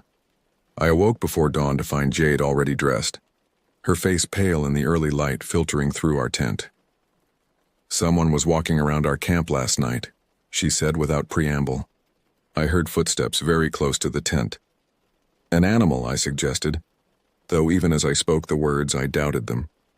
"Animals don't wear boots," she replied. Despite the previous night's disturbances, we decided to stay one more day as originally planned. Neither of us wanted to admit defeat, to acknowledge that our perfect wilderness escape had been contaminated by fear. We spent the day hiking a different trail, one that led away from the burned campsite. The forest seemed more alive here. Birds called overhead, small creatures rustled in the underbrush. We found a small waterfall, ate lunch on sun-warmed rocks, and for a few hours almost forgot what we had discovered. Almost, but not quite. The knowledge lingered, coloring everything we did with a faint tinge of dread. That evening, as we prepared our final dinner at the campsite, Jade's phone unexpectedly chimed. We both jumped at the sound. "Service?" she asked incredulously, fishing the device from her pocket. "Out here?" It wasn't service, just a delayed notification from before we'd entered the valley. But as she checked her phone, she noticed something. "We have 1 bar," she said, holding the phone up. "Just enough for texts, maybe." We spent the next 20 minutes finding the exact spot where reception existed, a small area near a large boulder at the edge of our clearing. Once located, we took turns standing there, sending messages to friends, confirming our safety, our plans to return the following day. While Jade was taking her turn at the phone spot, I noticed headlights in the distance, visible through gaps in the trees. They moved slowly, deliberately, along what must have been the main trail. Then they stopped. I called to Jade, pointing out the distant lights. We watched as they remained stationary for several minutes, then abruptly shut off, plunging the forest into darkness again. "Police?" Jade suggested, her voice hopeful. "Still investigating?" "Maybe," I said, but the knot in my stomach tightened.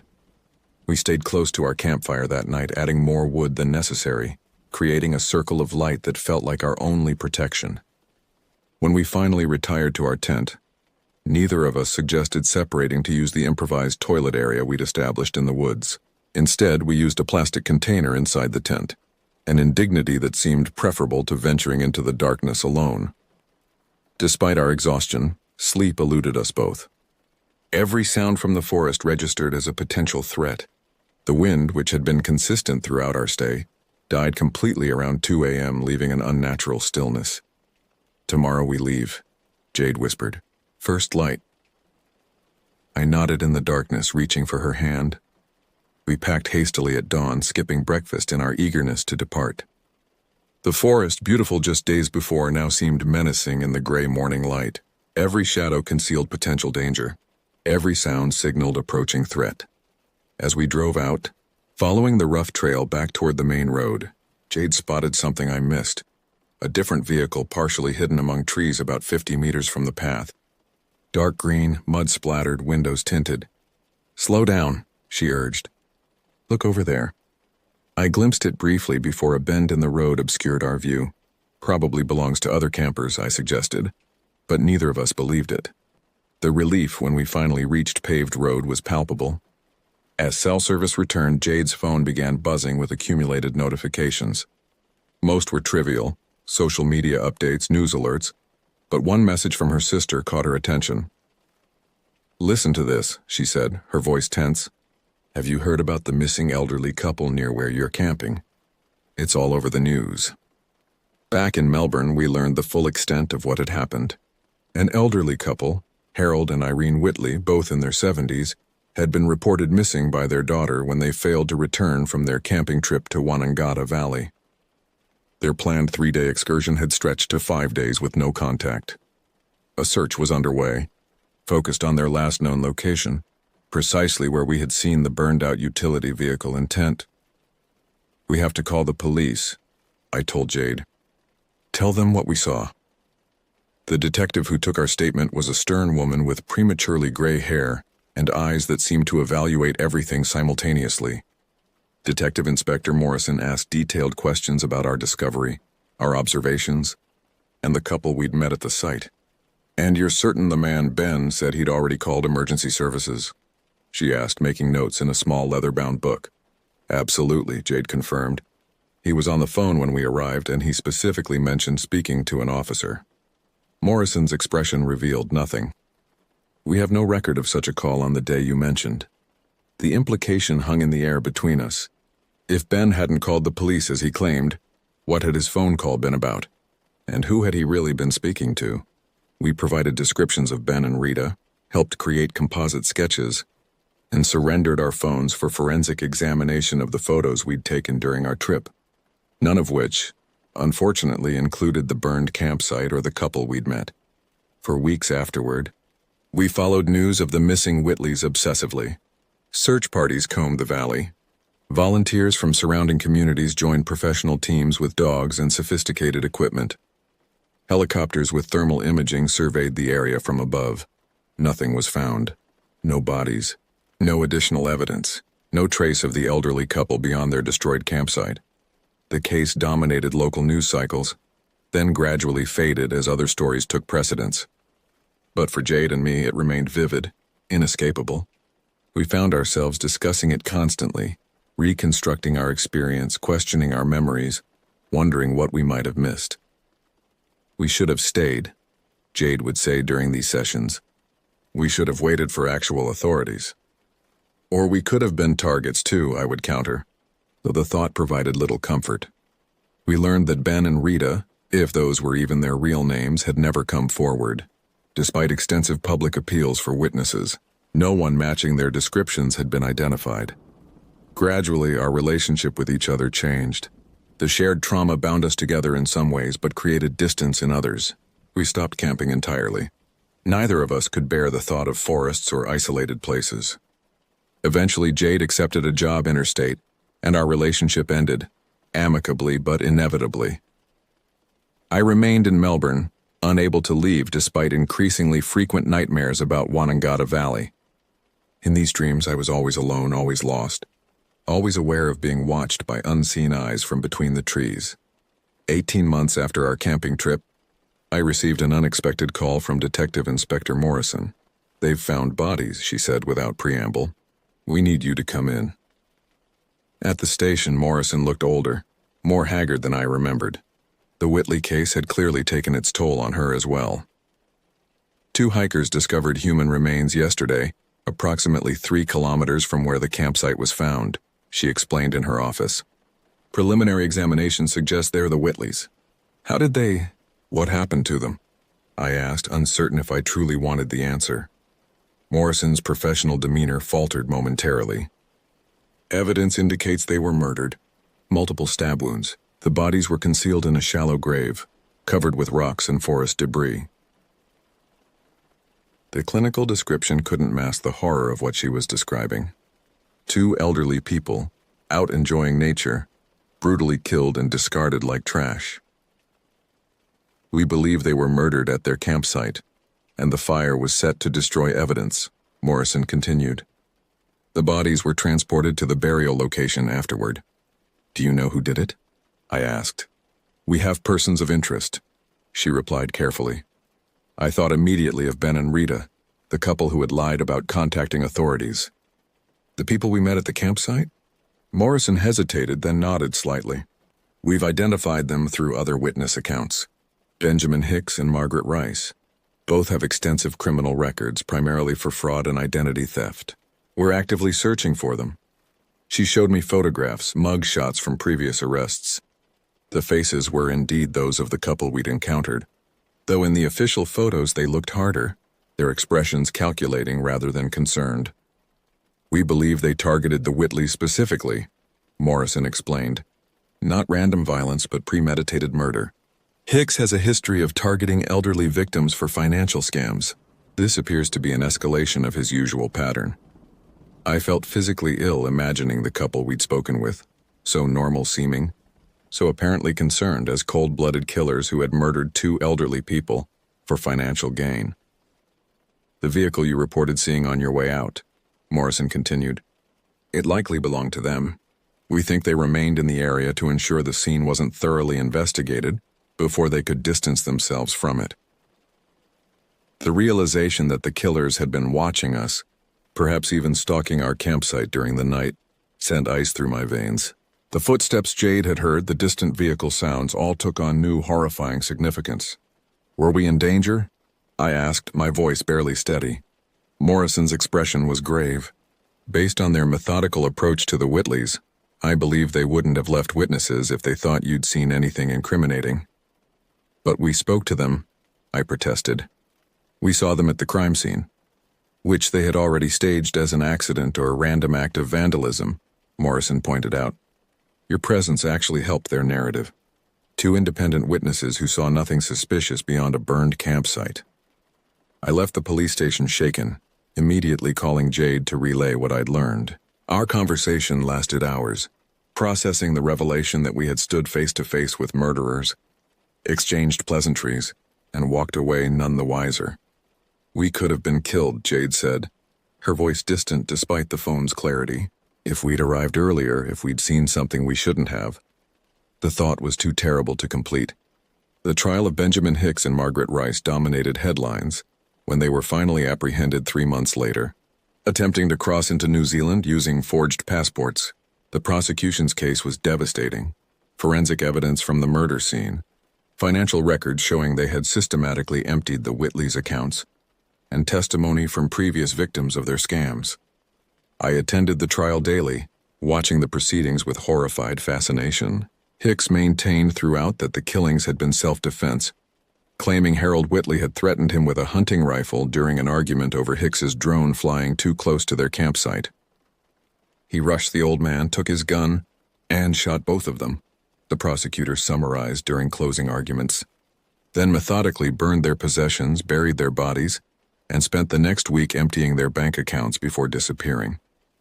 These are not the actions of someone fearing for their life.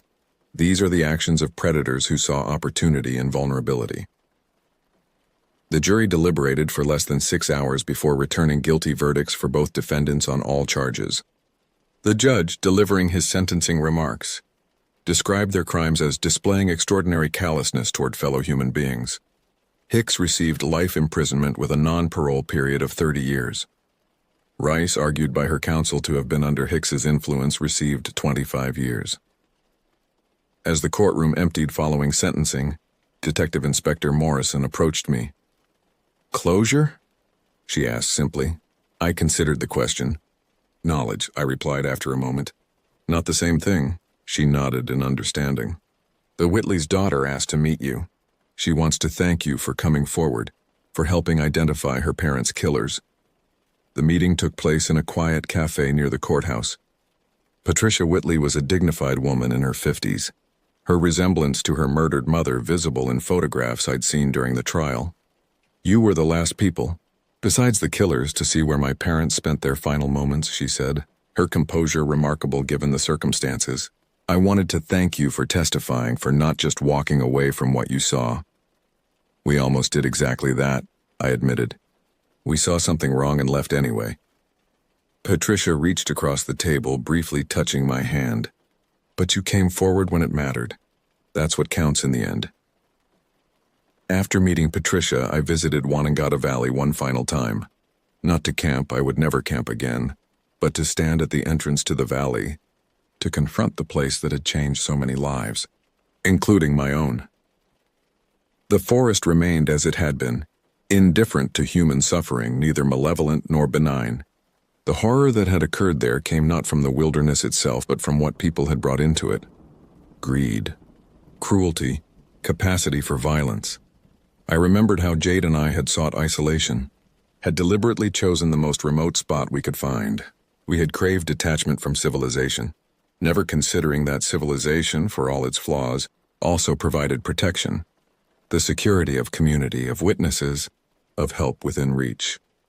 As I drove away from Wanangata Valley that day, I understood that true horror resided not in darkness or isolation, but in the terrible things people do to one another when they believe no one is watching.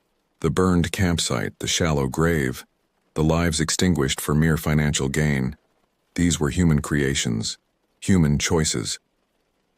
The most terrifying forest is the one we create ourselves.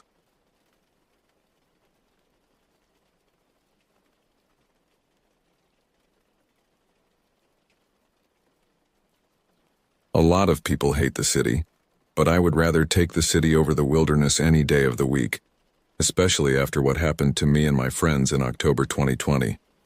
The incident remains etched in my memory like a scar that refuses to fade, a permanent reminder of how quickly a simple getaway can transform into something sinister.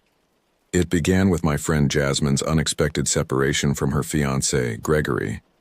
They had been together for 7 years. College sweethearts who everyone believed would grow old together. The separation blindsided her completely. Gregory had simply announced one evening that he needed space and moved out the following weekend, leaving Jasmine hollow-eyed and disoriented in an apartment suddenly too large and too quiet.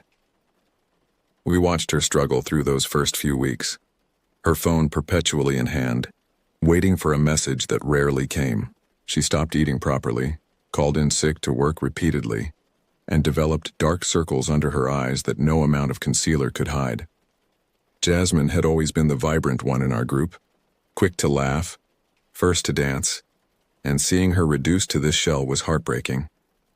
We need to do something, Kimberly said during our weekly coffee meetup, which Jasmine had once again skipped. She can't keep going like this. Kimberly was our group's resident nature enthusiast. While the rest of us enjoyed our urban comforts, she spent weekends hiking remote trails and posting enviable sunrise photos from mountaintops. Her apartment was filled with plants and hiking gear, her calendar marked with outdoor excursions. What did you have in mind? I asked, already dreading whatever outdoor activity she would inevitably suggest. A weekend away. Something completely different to break her out of this spiral. Kimberly's eyes lit up with enthusiasm. I found this perfect little cottage about 2 hours from the city. No Wi-Fi, no distractions, just trees, fresh air, and a chance to reset. I grimaced. You know how Jasmine feels about roughing it. That's exactly why it might work, Kimberly insisted. It's so far from her normal life that it might snap her out of this funk. Plus, it's not real camping. There's indoor plumbing and electricity. Against my better judgment, I agreed to help convince Jasmine. To our surprise, after initial resistance, she actually warmed to the idea. Maybe you're right, she said quietly.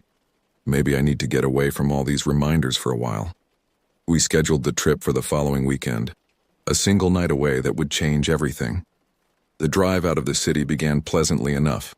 Kimberly drove, enthusiastically pointing out changing leaf colors as concrete gave way to increasingly dense forest. Jasmine sat silently in the passenger seat, occasionally nodding at Kimberly's commentary but mostly staring out the window. I occupied the back seat, watching the signal bars on my phone gradually disappear as we ventured deeper into isolation. The last 20 minutes of our journey followed a narrow, unpaved road that wound through thick forest. The trees pressed close on either side, branches occasionally scraping against the car like fingernails. October had stripped many of them bare, creating a canopy of skeletal limbs that filtered the afternoon sunlight into strange, shifting patterns across the dashboard. "This is it," Kimberly announced as we rounded a final bend and the cottage came into view. My heart sank. The structure was smaller than I had imagined. A weathered wooden cabin with a sagging porch and windows that reflected the surrounding forest like dark, watchful eyes. The clearing around it was minimal, with forest crowding in from all sides. I immediately felt the weight of isolation. "It's quaint," I offered, trying to sound positive. "It's perfect," Kimberly insisted, already pulling bags from the trunk. Jasmine remained uncharacteristically quiet as we approached the cottage. The wooden steps creaked beneath our feet, and the key required significant jiggling before the lock finally surrendered with a reluctant click. The interior matched the exterior in its rustic simplicity. A small living area with a fireplace and worn furniture opened into a basic kitchenette. A narrow hallway presumably led to a bathroom and perhaps a bedroom, though we had already agreed to sleep in the main room together. "No cell service," I announced, raising my phone in various directions. "That's the point," Kimberly beamed. "Just us and nature." The cottage smelled of dust and disuse, with undertones of something earthier that I couldn't quite identify. As I helped unpack our supplies, I couldn't shake the feeling that the little structure hadn't welcomed its visitors. Its silence felt watchful rather than peaceful. As daylight began to fade, the cottage's true character emerged. Every creak and groan of settling wood sounded deliberate. Shadows gathered in corners, refusing to disperse fully even when we turned on the lamps with their weak, yellowing light. Outside, the wind had picked up, causing branches to scratch against the windows in irregular rhythms. "I thought there would at least be a TV," Jasmine said, breaking a long silence as she surveyed the living room for the third time. "I brought cards and wine," I offered hopefully, "and I packed ingredients for s'mores by the fire pit," Kimberly added. Jasmine nodded distractedly, wandering toward one of the windows to stare into the darkening forest. Her reflection looked ghostly against the glass, superimposed over the black shapes of trees. "Does anyone else feel like we're being watched?" she asked suddenly. I exchanged glances with Kimberly. "It's just the isolation playing tricks on your mind," I said, though I had been fighting the same sensation since our arrival. "There's nothing out there but deer and maybe some raccoons," Kimberly assured her. "Let's get some kindling for the fireplace." As we gathered fallen branches near the cottage, I noticed how sound behaved strangely in the forest. Noises seemed simultaneously muffled and amplified, with distant rustlings suddenly appearing close at hand. Several times I spun around, certain someone stood directly behind me, only to find empty air.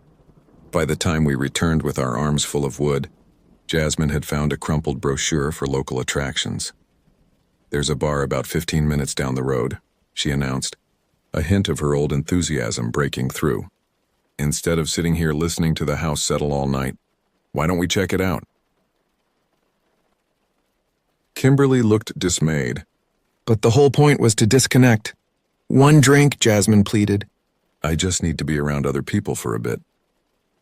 I sided with Jasmine, relief flooding through me at the prospect of escaping the oppressive cottage, even temporarily. Kimberly reluctantly agreed, and we piled back into the car, leaving the cottage dark and waiting for our return. The bar was exactly what you'd expect in a small rural town. A weathered building with peeling paint and a flickering neon sign advertising a beer brand I'd never heard of. The establishment called itself the Logger's Rest, though the name was barely legible on the sun-faded sign above the entrance. Inside, wood-paneled walls displayed dusty taxidermy and faded photographs of local hunting triumphs. The air hung heavy with cigarette smoke despite indoor smoking bans, mixed with the yeasty smell of spilled beer and the woody notes of whiskey. A jukebox in the corner played country songs I didn't recognize, the music competing with the clack of pool balls from a table in the back. The patrons, mostly men in flannel shirts and work boots, paused their conversations to assess us as we entered. I felt suddenly conscious of our city clothes and mannerisms, how clearly we stood out as outsiders. Their gazes lingered a beat too long before they returned to their drinks and conversations, though I noticed several still watching us from the corners of their eyes. We claimed a small table near the wall, and I volunteered to get our first round.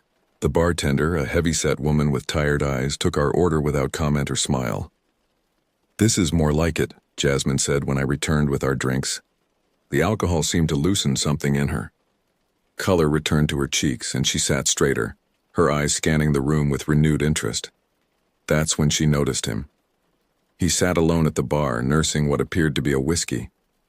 Unlike the other patrons who exuded a certain roughness, he had a more refined quality despite his rugged appearance. He was perhaps in his early 40s, with salt and pepper hair trimmed short and a closely cropped beard that accentuated a strong jawline. His clothing, dark jeans and a gray button-down with rolled sleeves, looked expensive in an understated way. He caught Jasmine staring and raised his glass slightly in acknowledgement. She blushed but held his gaze. "Don't even think about it," I whispered. Unease stirring in my stomach. "I'm just looking," she replied. But there was something in her voice, a hunger. Perhaps that concerned me.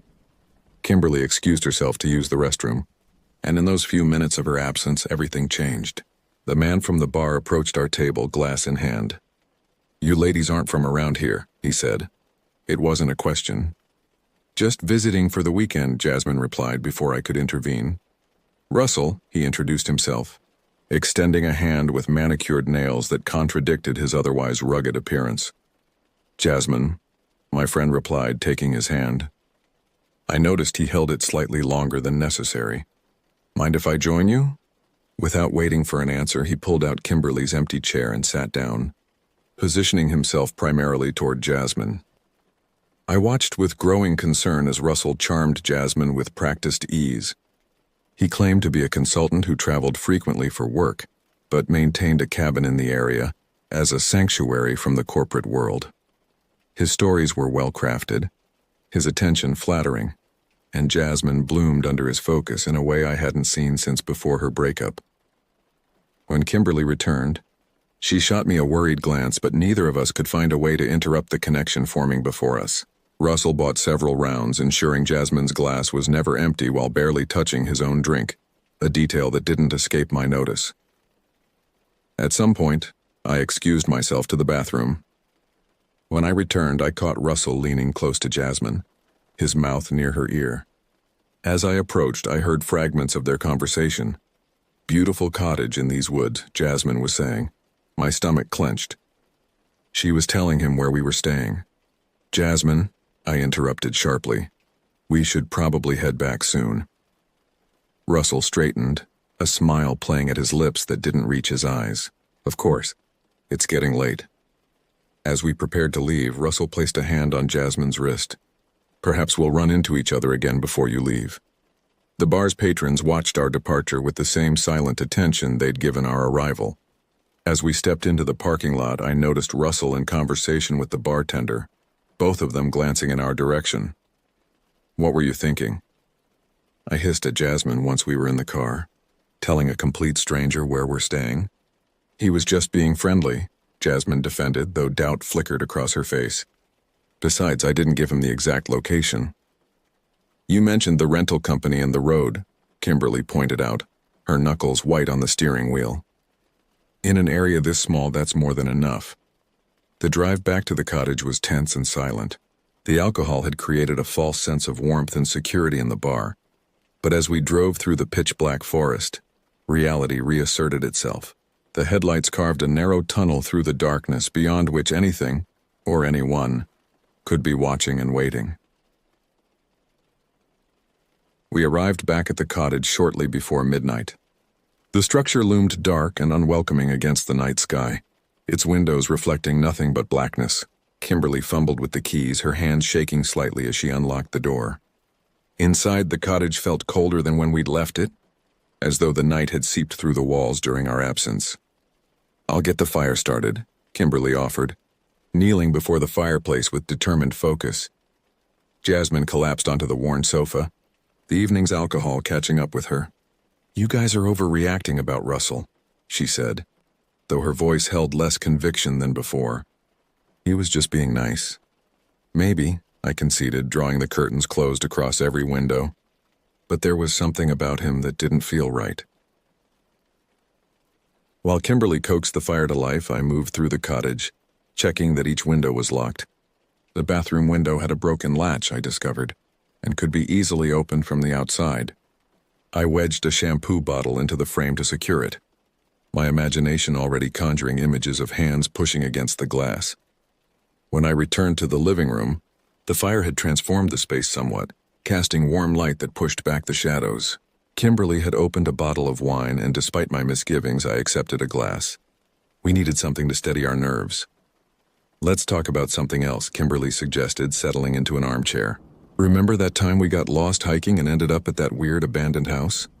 The conversation drifted to safer topics, shared memories, work gossip, future plans, but underneath ran an electric current of awareness. Every creak of the cottage, every whisper of wind against the windows drew our attention. We spoke too loudly, laughed too quickly, as though sound itself could keep the night at bay. Around 1 a.m, exhaustion finally overcame anxiety. We arranged our sleeping places as planned, Jasmine on the sofa, Kimberly on the love seat, and me in the recliner. The fire had burned down to embers, casting just enough light to make out shapes but not details. We said our goodnights, and the cottage grew quiet except for the occasional pop from the dying fire. I don't know how long I slept before I became aware of a sound intruding on my consciousness. It wasn't loud, just a faint rhythmic tapping that my sleeping mind tried to incorporate into my dreams before recognition jolted me awake. Someone was at the door, testing the handle with gentle pressure. I froze, my body rigid with fear as I strained to confirm what I'd heard. The cottage had fallen silent again, but the silence itself felt weighted, expectant. I wanted desperately to believe I'd imagined it, that the sound had been merely the wind or settling wood. Then it came again, a careful manipulation of the doorknob, so deliberate it could only be human. I glanced at my friends. In the dim light I could see they were both still asleep. Jasmine's arm dangling off the edge of the sofa, Kimberly curled into a tight ball. I wanted to call out to them, but terror had stolen my voice, leaving only a dry rasp in my throat. The door handle stopped moving. For one hopeful moment, I thought whoever was outside had given up. Then came the sound of footsteps, slow, measured steps moving away from the door and around the perimeter of the cottage. Crack. A twig snapped beneath a careful foot. Rustle. Fabric brushed against the exterior wall.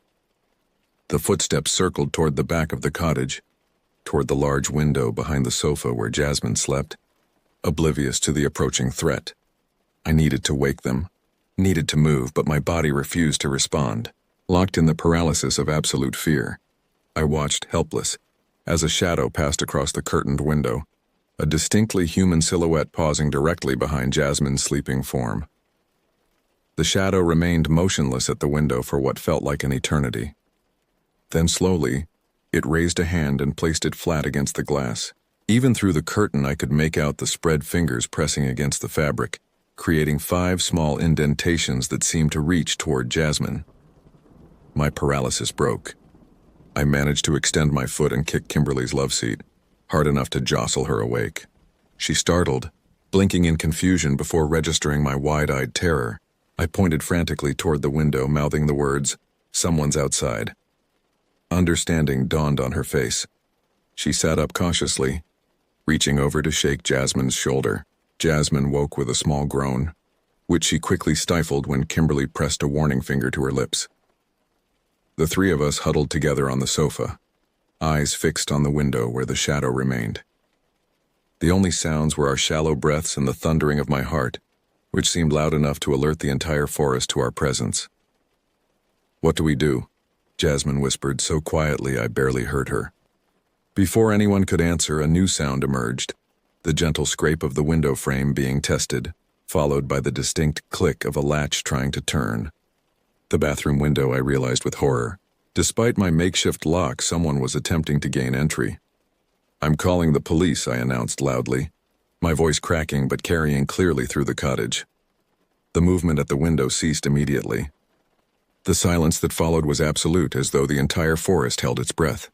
Then, from just beyond the thin barrier of glass and curtain came a whisper that froze my blood. "Jasmine." The voice was soft but unmistakable. "Russell." I lunged for the curtain and yanked it open. The sudden movement caught him off guard, and for one terrible moment, we stared at each other through the glass, his face half illuminated by the dying embers of our fire, eyes reflecting red like an animal caught in headlights. Recognition flickered in his expression, followed quickly by something that resembled shame or perhaps calculation. He raised his hands as if in surrender, then backed away from the window and disappeared into the darkness of the surrounding forest. "It's him," Jasmine gasped, her voice breaking. "It's really him." "Call 911, Kimberly instructed, her voice steadier than I would have expected. She moved to the front door, checking that the deadbolt was secured. My hands shook so violently I could barely operate my phone. Miraculously, we had a single bar of service, just enough to connect the call. The dispatcher's voice sounded tinny and distant as I explained our situation, the words tumbling out in a disjointed narrative of bar meetings and midnight intruders. "Officers are on the way," the dispatcher assured me. "Stay inside with the doors locked. Is there somewhere you can secure yourselves until they arrive?" We retreated to the bathroom, the only room with a locking door, bringing blankets and our phones. Huddled in the tiny space, we listened for any sound that might indicate Russell's return. The minutes stretched endlessly, each creak and groan of the cottage amplified by our fear. "Why would he follow us?" Jasmine whispered, hugging her knees to her chest. "What did he want?" The question hung in the air, its possible answers too terrible to voice. In the harsh fluorescent light of the bathroom, Jasmine's face appeared gaunt, the shadows under her eyes pronounced. I wondered if she was thinking of Gregory, if she was recognizing how vulnerability can sometimes lead us into greater danger. When headlights finally swept across the bathroom window, we held our breath until a clear knock and a called "Police" confirmed our rescue had arrived. 2 officers responded to our call, a middle-aged man with a weathered face and a younger woman whose alert eyes missed nothing as they surveyed the cottage and surrounding area. They took our statements individually, patiently untangling our overlapping accounts of the evening's events. "And you're certain it was this man from the bar?" Officer Rivera, the female officer, asked me as we stood on the porch. Dawn was breaking, casting long shadows across the clearing and revealing the vulnerability of our position. From here, the cottage was completely isolated, invisible from the road and backed by dense forest that could conceal any number of threats. "Absolutely certain," I confirmed. "I saw his face clearly when I opened the curtain." She nodded, making a note in her small notebook. "And he called your friend by name? The name she gave him at the bar?" "Yes, he whispered it through the window." Officer Rivera studied me with a gaze that seemed to cut through pretense. "You understand how serious this situation could have become," she said. It wasn't a question. I nodded, a delayed shudder running through me as the full implications of our night settled into my consciousness. Russell hadn't just followed us. He had watched the cottage for hours, waiting for us to fall asleep before attempting entry. The premeditation made the violation even more disturbing. "We've put out an alert for this, Russell," Officer Rivera continued.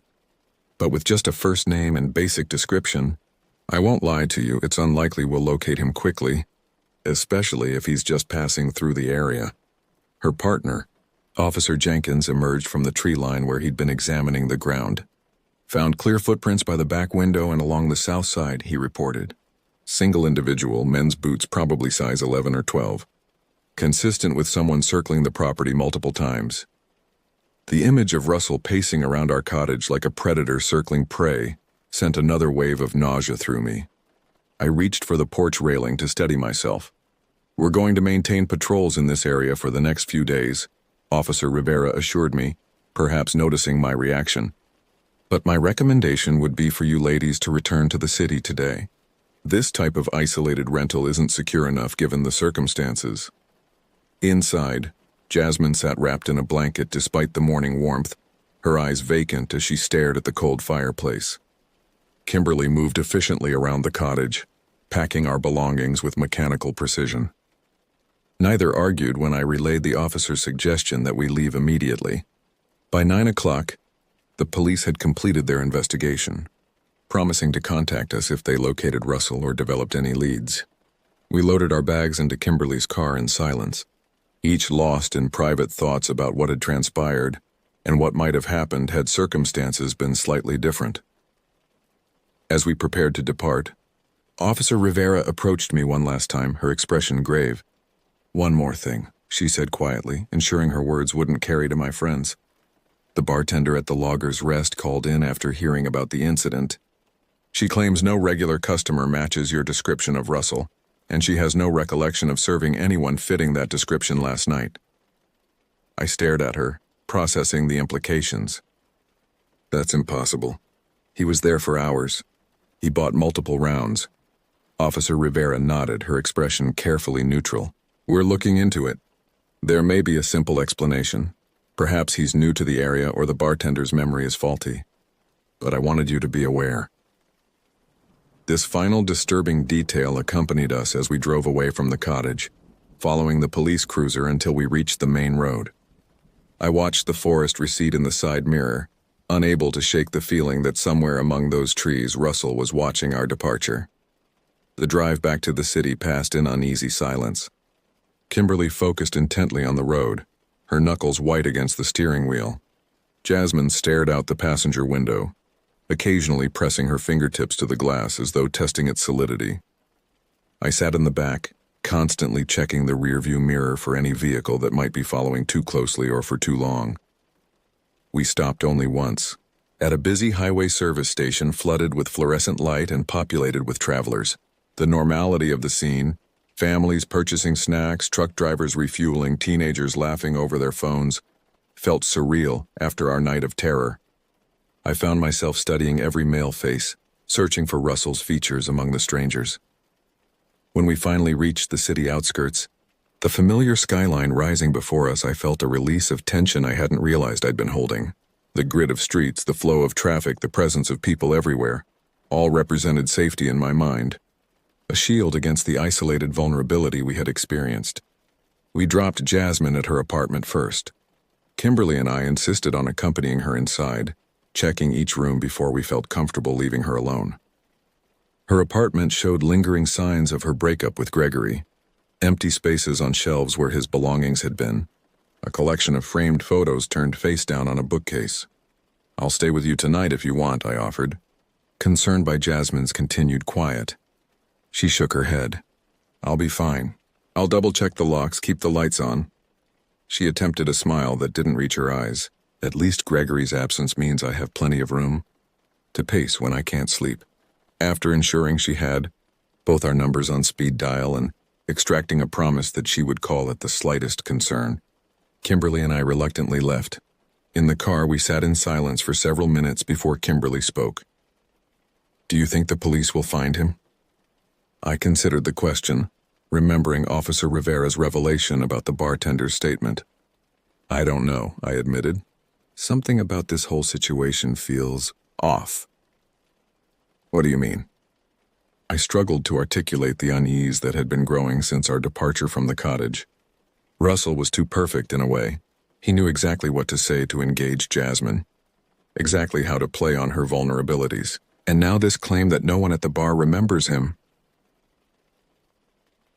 Kimberly nodded slowly. "You think he targeted us specifically? Before we even arrived at the bar?" The possibility hung between us, too disturbing to fully examine.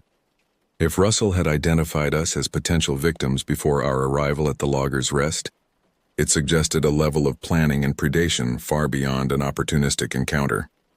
In the days that followed, we attempted to return to our normal routines, but the experience had altered something fundamental in our perceptions. I found myself checking locks multiple times before bed, starting at unexpected sounds and avoiding windows after dark. Kimberly, who had once found solace in solitary hikes, now refused to venture into nature without a group.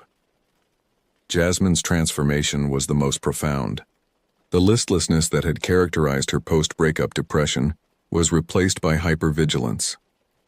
She changed the locks on her apartment, installed a security system, and began attending self-defense classes. Her social media accounts were deactivated. Her number changed. In some ways, her fear served as a catalyst for reclaiming her agency, though at a cost none of us would have willingly paid. A week after our return, Officer Rivera called with an update. Despite expanded inquiries, they had found no trace of anyone matching Russell's description in the area. Security cameras from nearby businesses showed no record of him. It was as though he had materialized solely for our encounter and then vanished into the ether. "We're continuing to investigate," she assured me, "but I wanted you to know that we've increased patrols around your residences as a precaution." Her words, meant to reassure, instead intensified my unease. If the police considered Russell enough of a threat to warrant additional security measures, what did that suggest about their assessment of the danger he posed? That night I dreamed of the cottage. In my dream, I stood outside it, watching through the windows as my friends and I slept peacefully within. But I wasn't alone in my observation.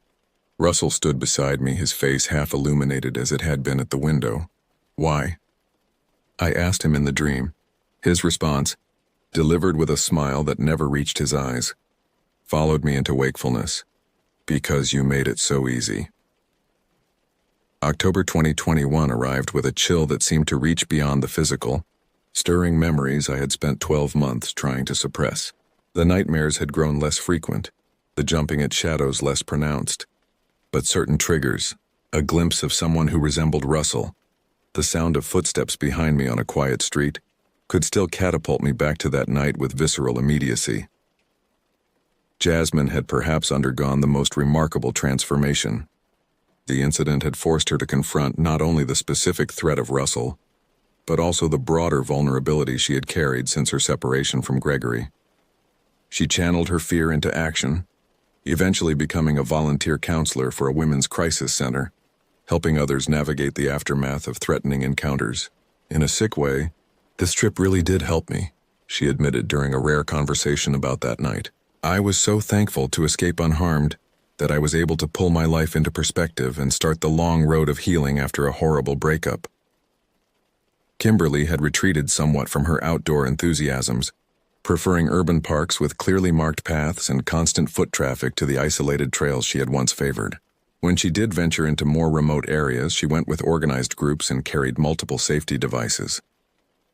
As for me, I developed a relationship with the urban environment that bordered on dependency. The city, with its constant noise and presence of others, became my sanctuary. I mapped my daily movements to avoid isolated areas, chose apartments based on security features rather than aesthetics, and developed friendships with my neighbors as a mutual safety network. The police investigation into Russell eventually went cold. Without further incidents or additional evidence, it was classified as an attempted breaking and entering with no clear suspect. Officer Rivera called occasionally with updates that amounted to confirmations of no progress, until eventually the calls stopped altogether. Sometimes I wonder if Russell found other victims, other isolated cottages with inadequate locks and trusting occupants. The thought keeps me vigilant, both for myself and for others who might not recognize the danger until it whispers their name through the glass. A year after our experience, we gathered at my apartment to mark the anniversary, not to celebrate, but to acknowledge how the incident had shaped us. We spoke openly about our continued fears, the precautions we still took, the ways in which a single night had altered our perceptions permanently. "Do you ever wonder who he really was?" Kimberly asked as evening deepened outside my carefully curtained windows. "I've developed theories," Jasmine admitted. "Maybe he was just passing through, a predator who saw an opportunity. Maybe he's someone who lives in that area and has a pattern of targeting tourists. Or maybe," I suggested, voicing the thought that had haunted me for months, "he saw us before we ever saw him. Maybe we were chosen before we ever set foot in that bar." We fell silent, each considering this possibility and its implications. The randomness of crime can be terrifying, but there is something even more disturbing about the notion of being specifically selected, studied, and stalked by someone who recognized your vulnerabilities before you showed them. As our conversation turned to lighter topics, I found myself reflecting on how profoundly that night had changed my relationship with safety, with trust, with the spaces I inhabit. The city that once felt constrained now represents protection. The wilderness that Kimberly had praised for its freedom now symbolizes exposure and risk. I glanced at my friends, noting the subtle changes in their postures and expressions when certain topics arose. The slight tensing of Jasmine's shoulders at the mention of rural areas. The way Kimberly's eyes still darted to windows and doors throughout our conversation. We survived our encounter with Russell physically unharmed, but the experience left scars that no one else can see. Invisible markers of a night when the boundary between safety and danger proved thinner than we had ever imagined. A lot of people hate the city, but I would rather take the city over the wilderness any day of the week, especially after what happened to me and my friends. The cottage stands empty now, according to a rental listing I compulsively check every few months. I wonder if its walls remember what transpired that night, if new guests feel an inexplicable unease in the early hours of the morning. And sometimes, in the moment between wakefulness and sleep, I imagine Russell still circling that isolated structure, testing windows and whispering names into the darkness, waiting for someone else who believes themselves beyond the reach of danger.